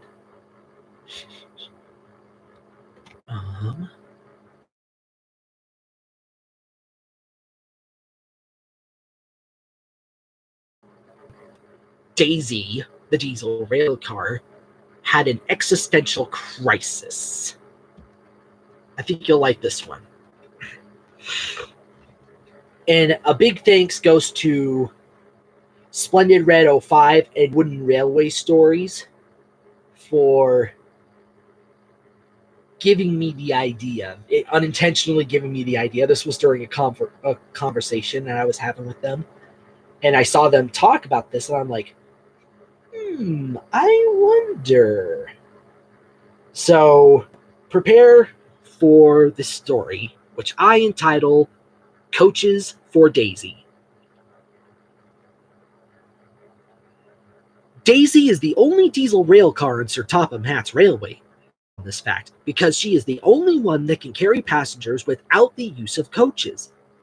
But one morning, as she was collecting passengers at Knapford Station, she saw Gordon backing down onto his train, the Express, which was waiting for him next to Platform 1. Silly things, Daisy sniffed as she eyed the coaches. You'll never catch me pulling such out-of-date up. And why ever not? Gordon huffed offendedly, for he was very proud of his express coaches. Because I don't need them to haul passengers, Daisy proudly. I can do that all on my own, the most singular and up-to-date engine on the whole of Sodor. Gordon loudly let off steam. Up to date, my footplate, he wheezed. You're no bigger than a regular coach, which means you can only haul so much at a time and then have to make multiple trips to get your passengers to their destinations. I never boast, he went on grandly, about such things. Express has the right amount of coaches every time, so I don't have to turn away passengers on account of having a full train. Then his guard's whistle sounded off, and Gordon puffed importantly away with the express. Daisy followed suit a few minutes later with her run to Tidmouth, which would then go on to the loop line towards Elsbridge. Silly old tender engine, she purred indignantly to herself. I've never had to turn passengers away in all my life. But fate had other ideas. So by the time she reached Elsbridge Station, she literally couldn't take any more aboard, and her guard was trying to reason with a passenger who was becoming very unruly. What do you mean you won't let me on? Exclaimed the passenger. I already bought my ticket, sir, said the guard, but Daisy is at full capacity to let anyone else. Very serious accident. My meeting in Farquhar is also serious, insisted the passenger rudely, so you have to let me on. I understand your feelings, but I cannot and will not take that risk for the safety of everyone else on board, the guard said sternly. Your best option is to wait for Thomas, who will be here in a few minutes. But the passenger wasn't listening and kept on arguing with both the guard and her crew about why he should be let on. If it had not been for another passenger that decided to wait for Thomas's train, they would have been late. This pleased the unruly passenger, but feelings, but also made her question her abilities and uniqueness. That night at Farquhar Sheds, she told Toby all about the day's events and her concerns. Toby listened with interest, but couldn't help grinning. Daisy had the tendency to be very overdramatic and to overcomplicate any situation. I don't doubt your usefulness, he finally managed to say, but I think you'll find that there's a very simple solution to your problem. And what would that be? Quizzed Daisy. Finally getting a coach, replied Toby. I know it'll defeat the purpose of you being just a diesel rail car, he added quickly, but it'll help prevent the trouble you experienced from happening again in the future. Now, if you'll excuse me, I really need to get my sleep. I have to take a stone train to Elsbridge after I deliver workmen to the quarry tomorrow morning. And with a yawn, Toby went to sleep, leaving Daisy alone with her thoughts. Toby did have a point, but it also brought up the question of finding not only a suitable, but an available coach, because she didn't see any earlier that day. But with weariness starting to take a hold of her, Daisy decided to let it be until the following day. The next morning, as Daisy went about her morning run, she dutifully kept an eye out for a coach or tried to think of one that wasn't being used. But no matter what, she didn't have any luck, and it was making her nervous. Even more so when she reached Elsbridge Station and saw the unruly passenger from yesterday on the platform. With panic setting in, Daisy desperately looked about the adjacent yard for anything that resembled a coach. She didn't have to look for long, because she found, to her surprise, Henrietta sitting in a siding right next to her. Why are you here and not with Toby, Henrietta? She asked. Henrietta was surprised at this. For as long as she had known Daisy, she never spoke to any of the coaches.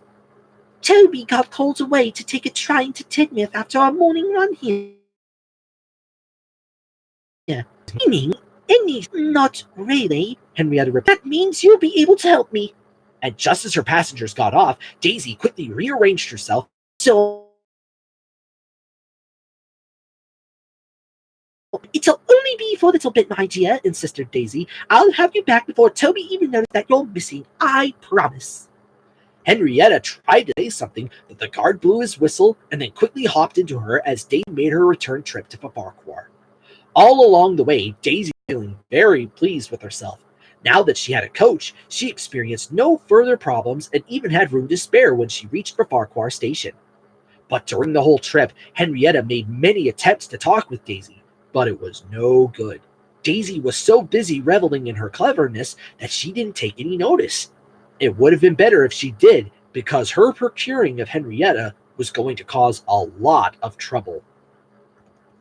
Ever since he came to work on Thomas's branch line, Toby was contracted to run 3 trains to and from Norfolk and then take them home in the afternoon and evening. So Daisy had forgotten this, so when Toby found out what happened when he returned to Elsbridge for his afternoon run, he was fuming and had to figure out another way to take with the station master. He marshaled them together to form a brake van special for the workmen. The journey was somewhat uncomfortable for them, but it did its job. And when Toby finally caught up with Daisy, they'd see her and noticed that you did have a choice by talking to me instead of acting out on your own. What you did was very inconvenient and unacceptable, so you shall be doing Toby's quarry runs and stone trains for a whole week as punishment. And I don't want to hear any complaints, said Daisy sadly. Daisy was miserable as she did the quarry runs. Her shiny green paint was getting covered in dirt and grime as she delivered the workmen, and would sometimes choke and splutter on dust as she took the stone trains. But despite feeling sorry for herself at times, Daisy did her best to carry on. When he went to spend the night at Tidmouth Sheds one evening. With all of the passengers we've been getting the past couple of days, I can see why Daisy would be wanting a coach, he said exhaustedly. Indeed, agreed Thomas. See, there isn't as many coaches right now as there are packing too full. Oh, yes, there, said Percy excitedly, and he proceeded to tell Thomas and Toby his solution. The 2 engines were smiling when Percy finished. Well done, Percy, exclaimed Thomas. Why didn't I think of her before? I have to pick up with Sir Topham. Daisy had just finished another long day of work for a Norfolk quarry. She was looking forward to a good night's sleep until the station master flagged her down at Farquhar station. The driver spoke with him for a minute on the platform before returning to Daisy.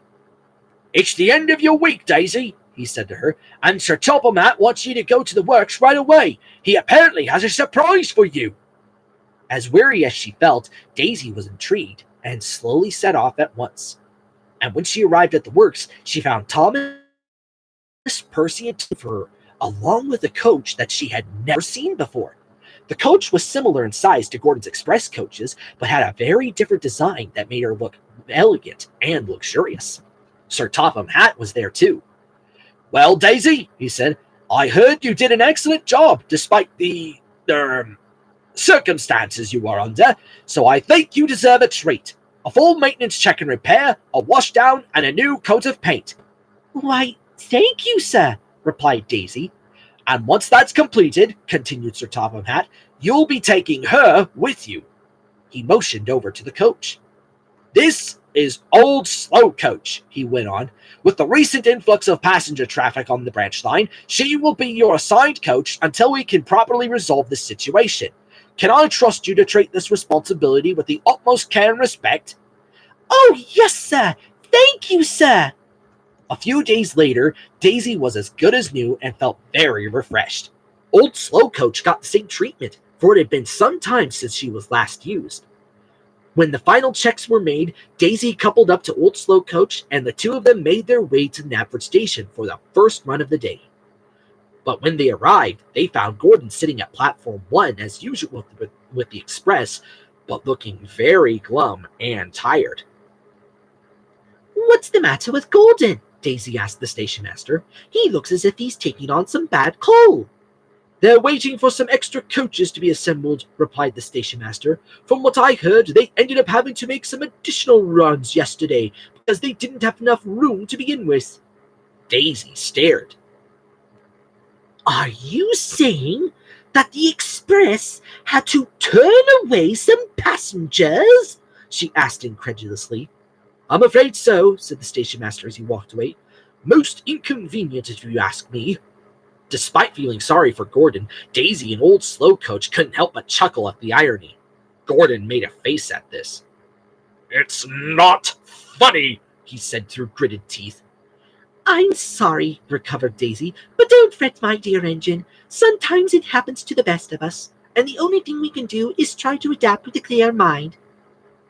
Kind of like what happened to you a couple of weeks back, asked old slow coach. Yes, smiled Daisy, just like that. Then her guard's whistle blew, and Daisy purred away with her new coach, and, hopefully, new friend. And that is the end of Coaches for Daisy. I hope you guys liked that one. It seems that my... Uh-oh.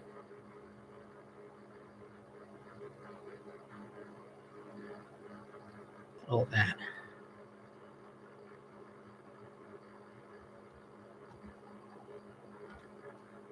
It says we're still rolling. It says we're live.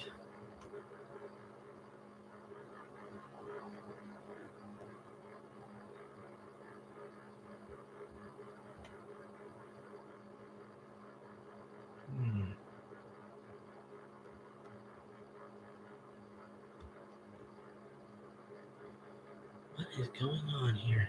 Give me a second.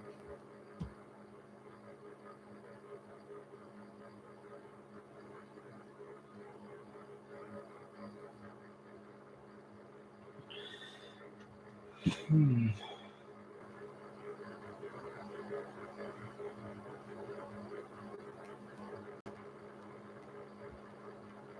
a minute.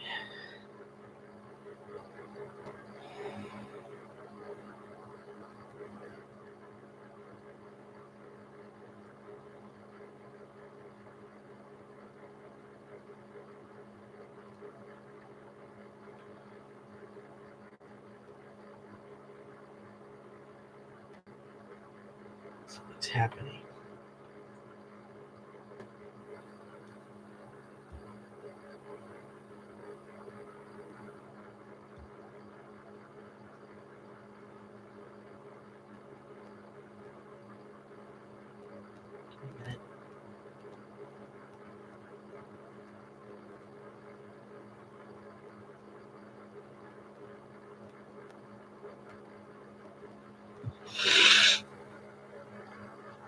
Hang on. There we go. All right. So, were you able to hear that story? Because it seems that I just got some sort of notification saying that there was some difficulty if you even heard the story. Anyway, yeah. Back up through the questions here. Because Ian Productions says he has more questions here I need to go through.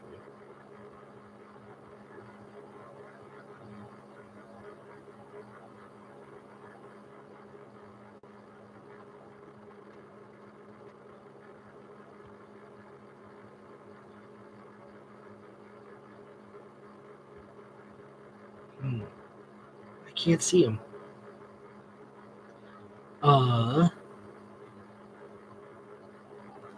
So if you have any other questions, Ian Productions, go ahead and ask. All right, here we are. Do you have any favorite sport? Mine is the NFL, NBA, MLB, NASCAR, and the PGA. I like watching basketball, baseball, and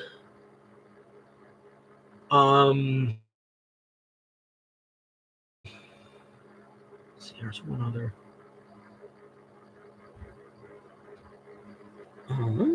It's basketball, baseball. That's pretty much. And sometime, no, not really. Actually, no, not NASCAR. I don't really watch them that much, but I do like watching the NFL and no, yeah, a little football, yeah. Because last night in particular, we just saw the Seahawks versus San Francisco, the Seattle Seahawks versus San Francisco 49ers at Seattle, and it was sweet revenge for the 49ers because they managed to not only clinch their win to get into the NFL, but they beat the Seahawks on their home turf, which is what the Seahawks did to them a few months back on their home turf, on the 49ers home turf in San Francisco, and thus breaking their streak of being the unbeatable team of this year. But I think they still have the most wins. My dad, big 49ers fan, Bay Area. And it was so sweet seeing that.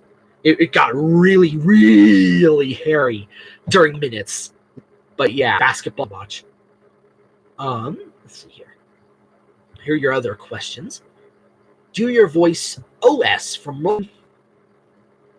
So I'll probably just answer it in OS's voice, old steamers. To be honest, I've never been to Strasbourg Railroad, even though I've been to Pennsylvania a couple times, but I've railroad. I haven't. I've never been out that far. I would like to someday, but I just don't know when. I really don't. I really do not know.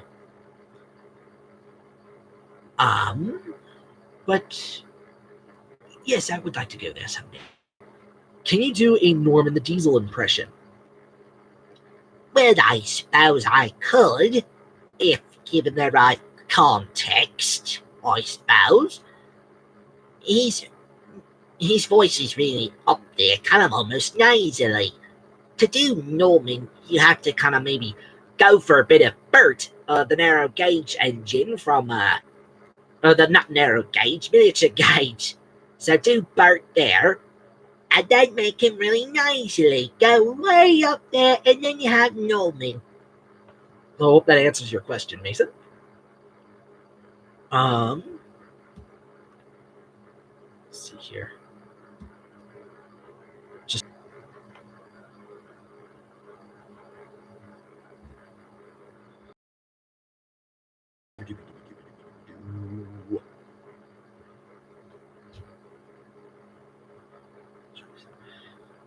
Okay.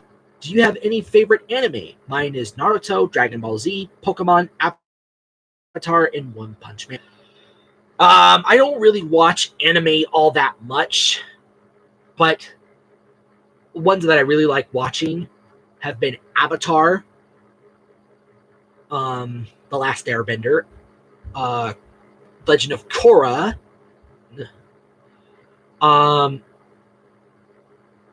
I've seen Deej. That's the only thing I've seen. Naruto, I tried watching it, but yeah, I really wasn't into it that much. I just started watching one to like it that much. I was introduced to that from I already heard of it in passing at the time, but really watched. I've only seen the first few episodes. I really need to get back in the swing of that. Yeah, it is funny. It was from I found it out from a friend. Just started watching it a little more because he was going to invite me and some of my brothers to go watch One Piece Stampede, but that ended up falling through because I don't think either of us were available for certain days. But the biggest one, I don't know if this would be considered an anime or not, but this one is my all-time favorite, and it is It is by the same people that made Avatar and Legend of Korra. It is Voltron Legendary Defender. It is a Netflix series, so anybody who has a Netflix account, go watch that, because that, in my opinion, I've said it so many times, and I will keep saying it, is the quintessential example of a reboot. It ended earlier this year. I'm a little sad. But again, they said they had a set storyline of how they were going to do it. And it was great. There are some questionable things near the end, but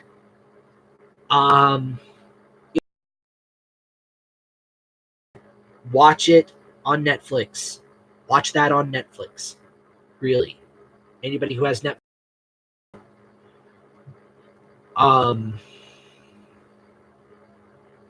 Let's see.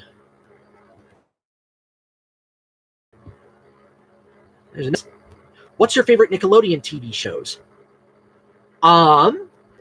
Danny Phantom. I like that one. The 2012 Teenage Mutant Ninja Turtles series. That was really good. And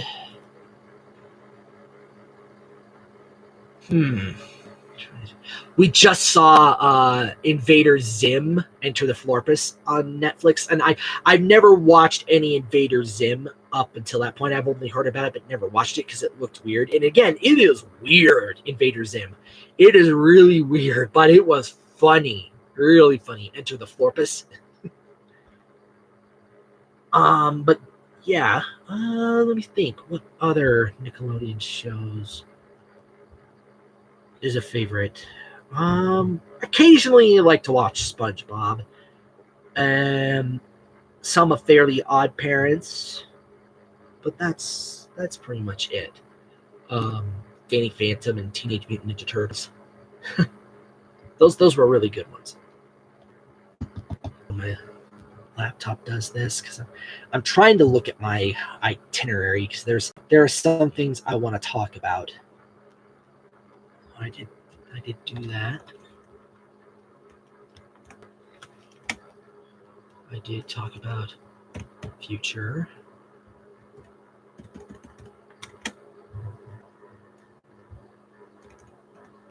I did do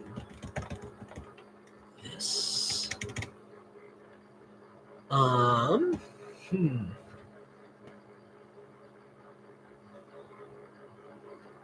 Do I have any favorite video games EM Productions? My favorite right now that I have to say is Mario Kart 8 Deluxe for the Switch. One of my brothers, a couple of my brothers actually bought some Switches. And I've been playing the Mario Kart 8 Deluxe on there, and it's one of my favorites. And I actually have beaten 50cc, 100cc, 150cc, and mirror 150cc. And I'm currently working my way on 200cc, and that is no easy task, let me assure you. That is crazy.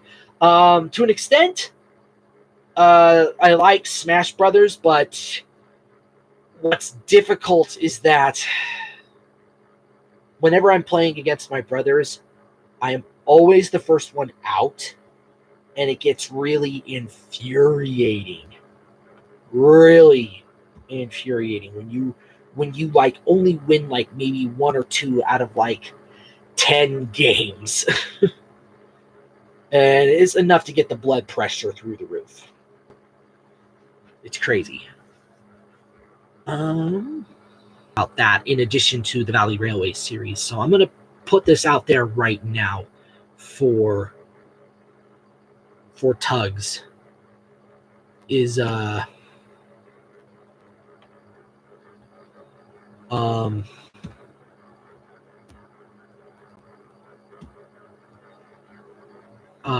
is, I will say right now that it is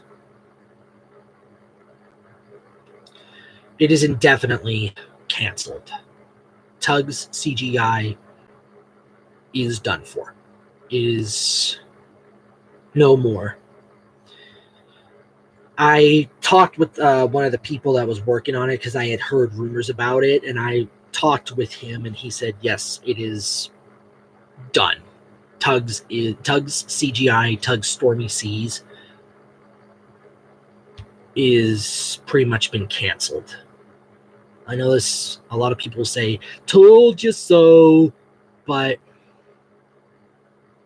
I don't like it when people do that because there was nothing going on for a while. But that was because everybody has their own life. And like in this case, one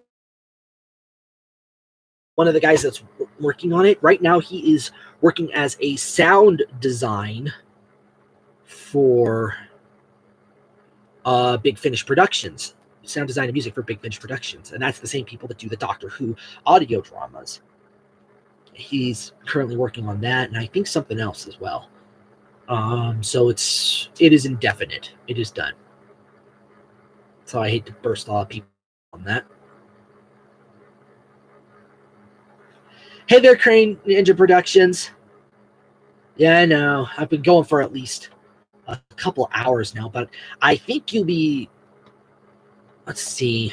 It's like within the first hour, some people were really getting on me, confusing me for somebody else. It was a Joel C. Hunter, Pastor Joel C. Hunter, trying to call me out and get me canned or whatever.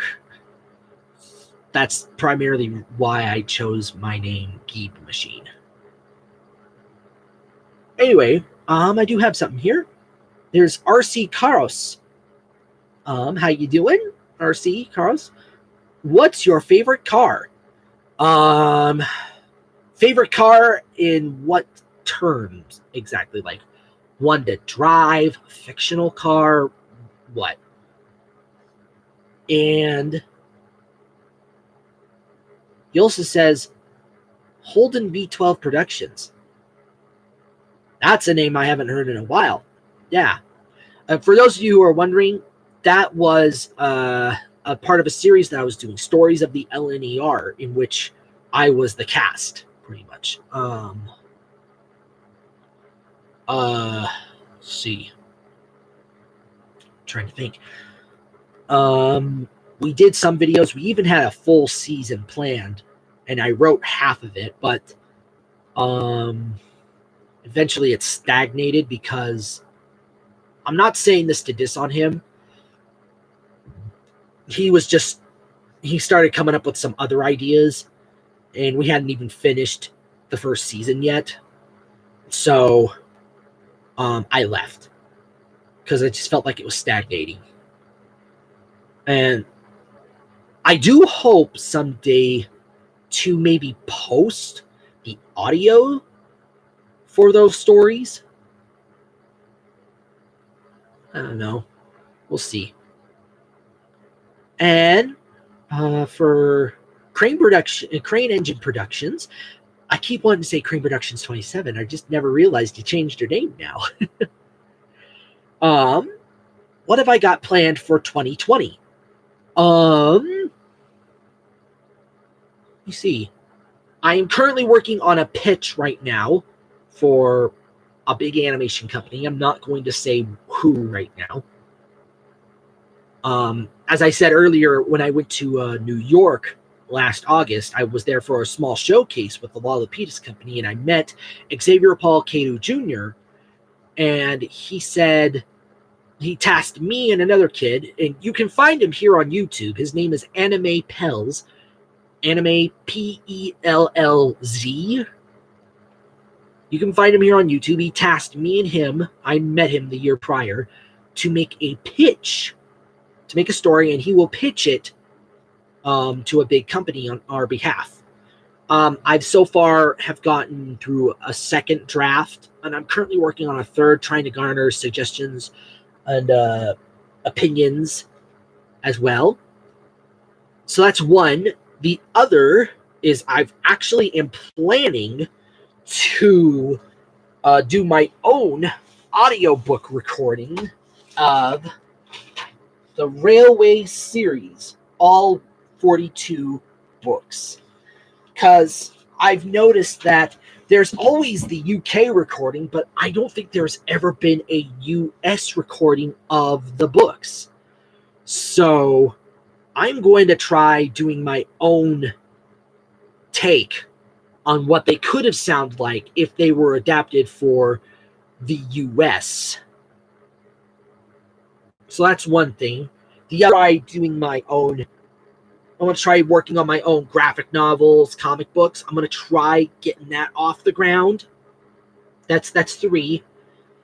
And 4, the other thing I want to try doing, and this was something I had mentioned earlier, was potentially rebranding myself and maybe try taking up a series for the animated storytellers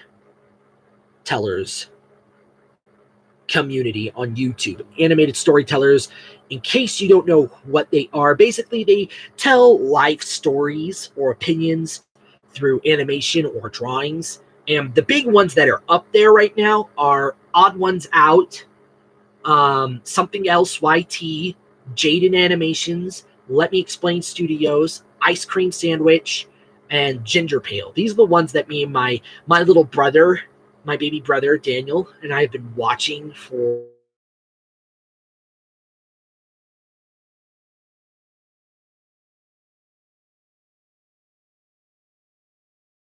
this year.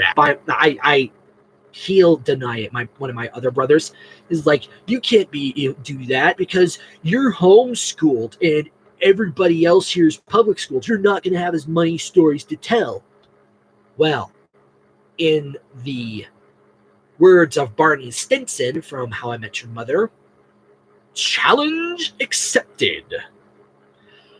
I'm planning to try doing that because I've actually been writing down ideas. I still need to script them out because I do have some ideas. I do have some stories to tell from my past and some opinions I would like to go over as well. And that's 4 things I've got planned so far for 2020. So yeah, just to quickly recap, I am planning to do my own take of the Railway series, my own audiobook take in celebration of the 75th anniversary. You about it and some other people. And then the other is trying to work on my own comic graphic novel series. I've got a few ideas around there. So yeah, that's my plans for 2020. Let me look at the itinerary here because I think I may have just answered that because that was one of the topics I wanted to bring up. Remove something.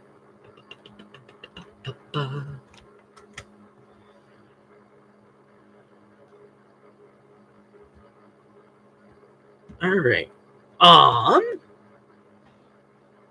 Got a couple more questions here from EM Productions.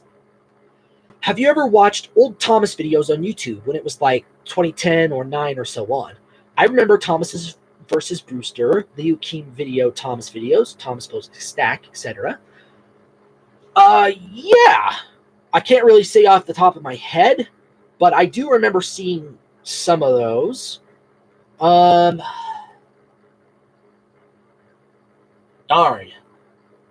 Last 10 years. Oh my gosh. I'm not even sure where to begin.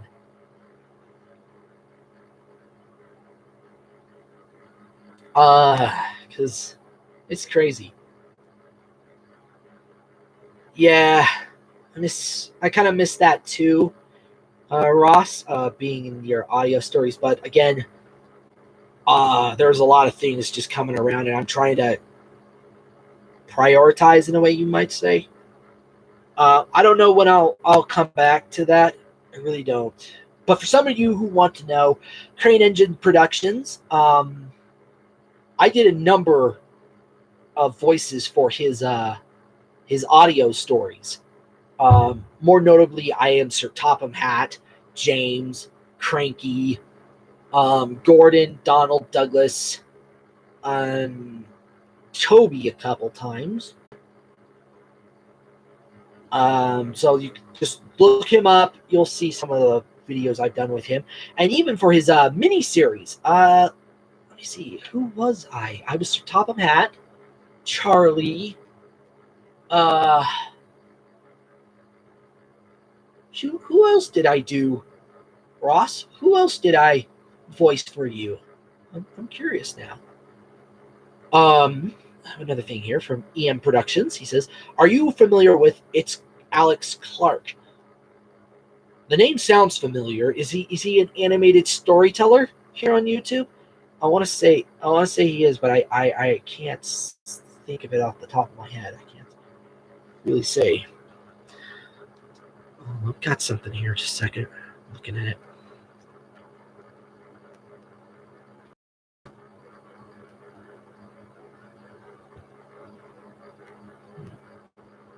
I have no idea who this is. Back to this. Yes, Sir Robert. Yeah, I remember. Yeah, Sir Robert Norby. Mm-hmm. And thank you, Trainman 352.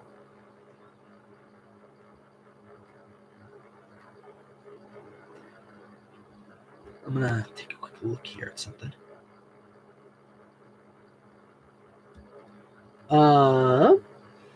I do have one more. I have a question for you guys who are still here. I read a story a little bit ago called "Coaches for Daisy." Were you able to hear that? Because,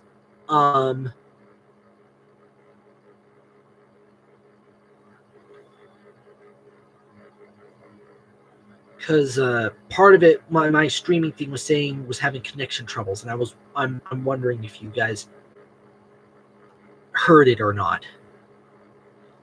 Anyway, yeah, here's something. What do you miss about 2000s? Toys R Us, definitely Toys R Us going away, but it's starting to come back now, slowly but surely. They just opened a new store in New Jersey, I believe. I'm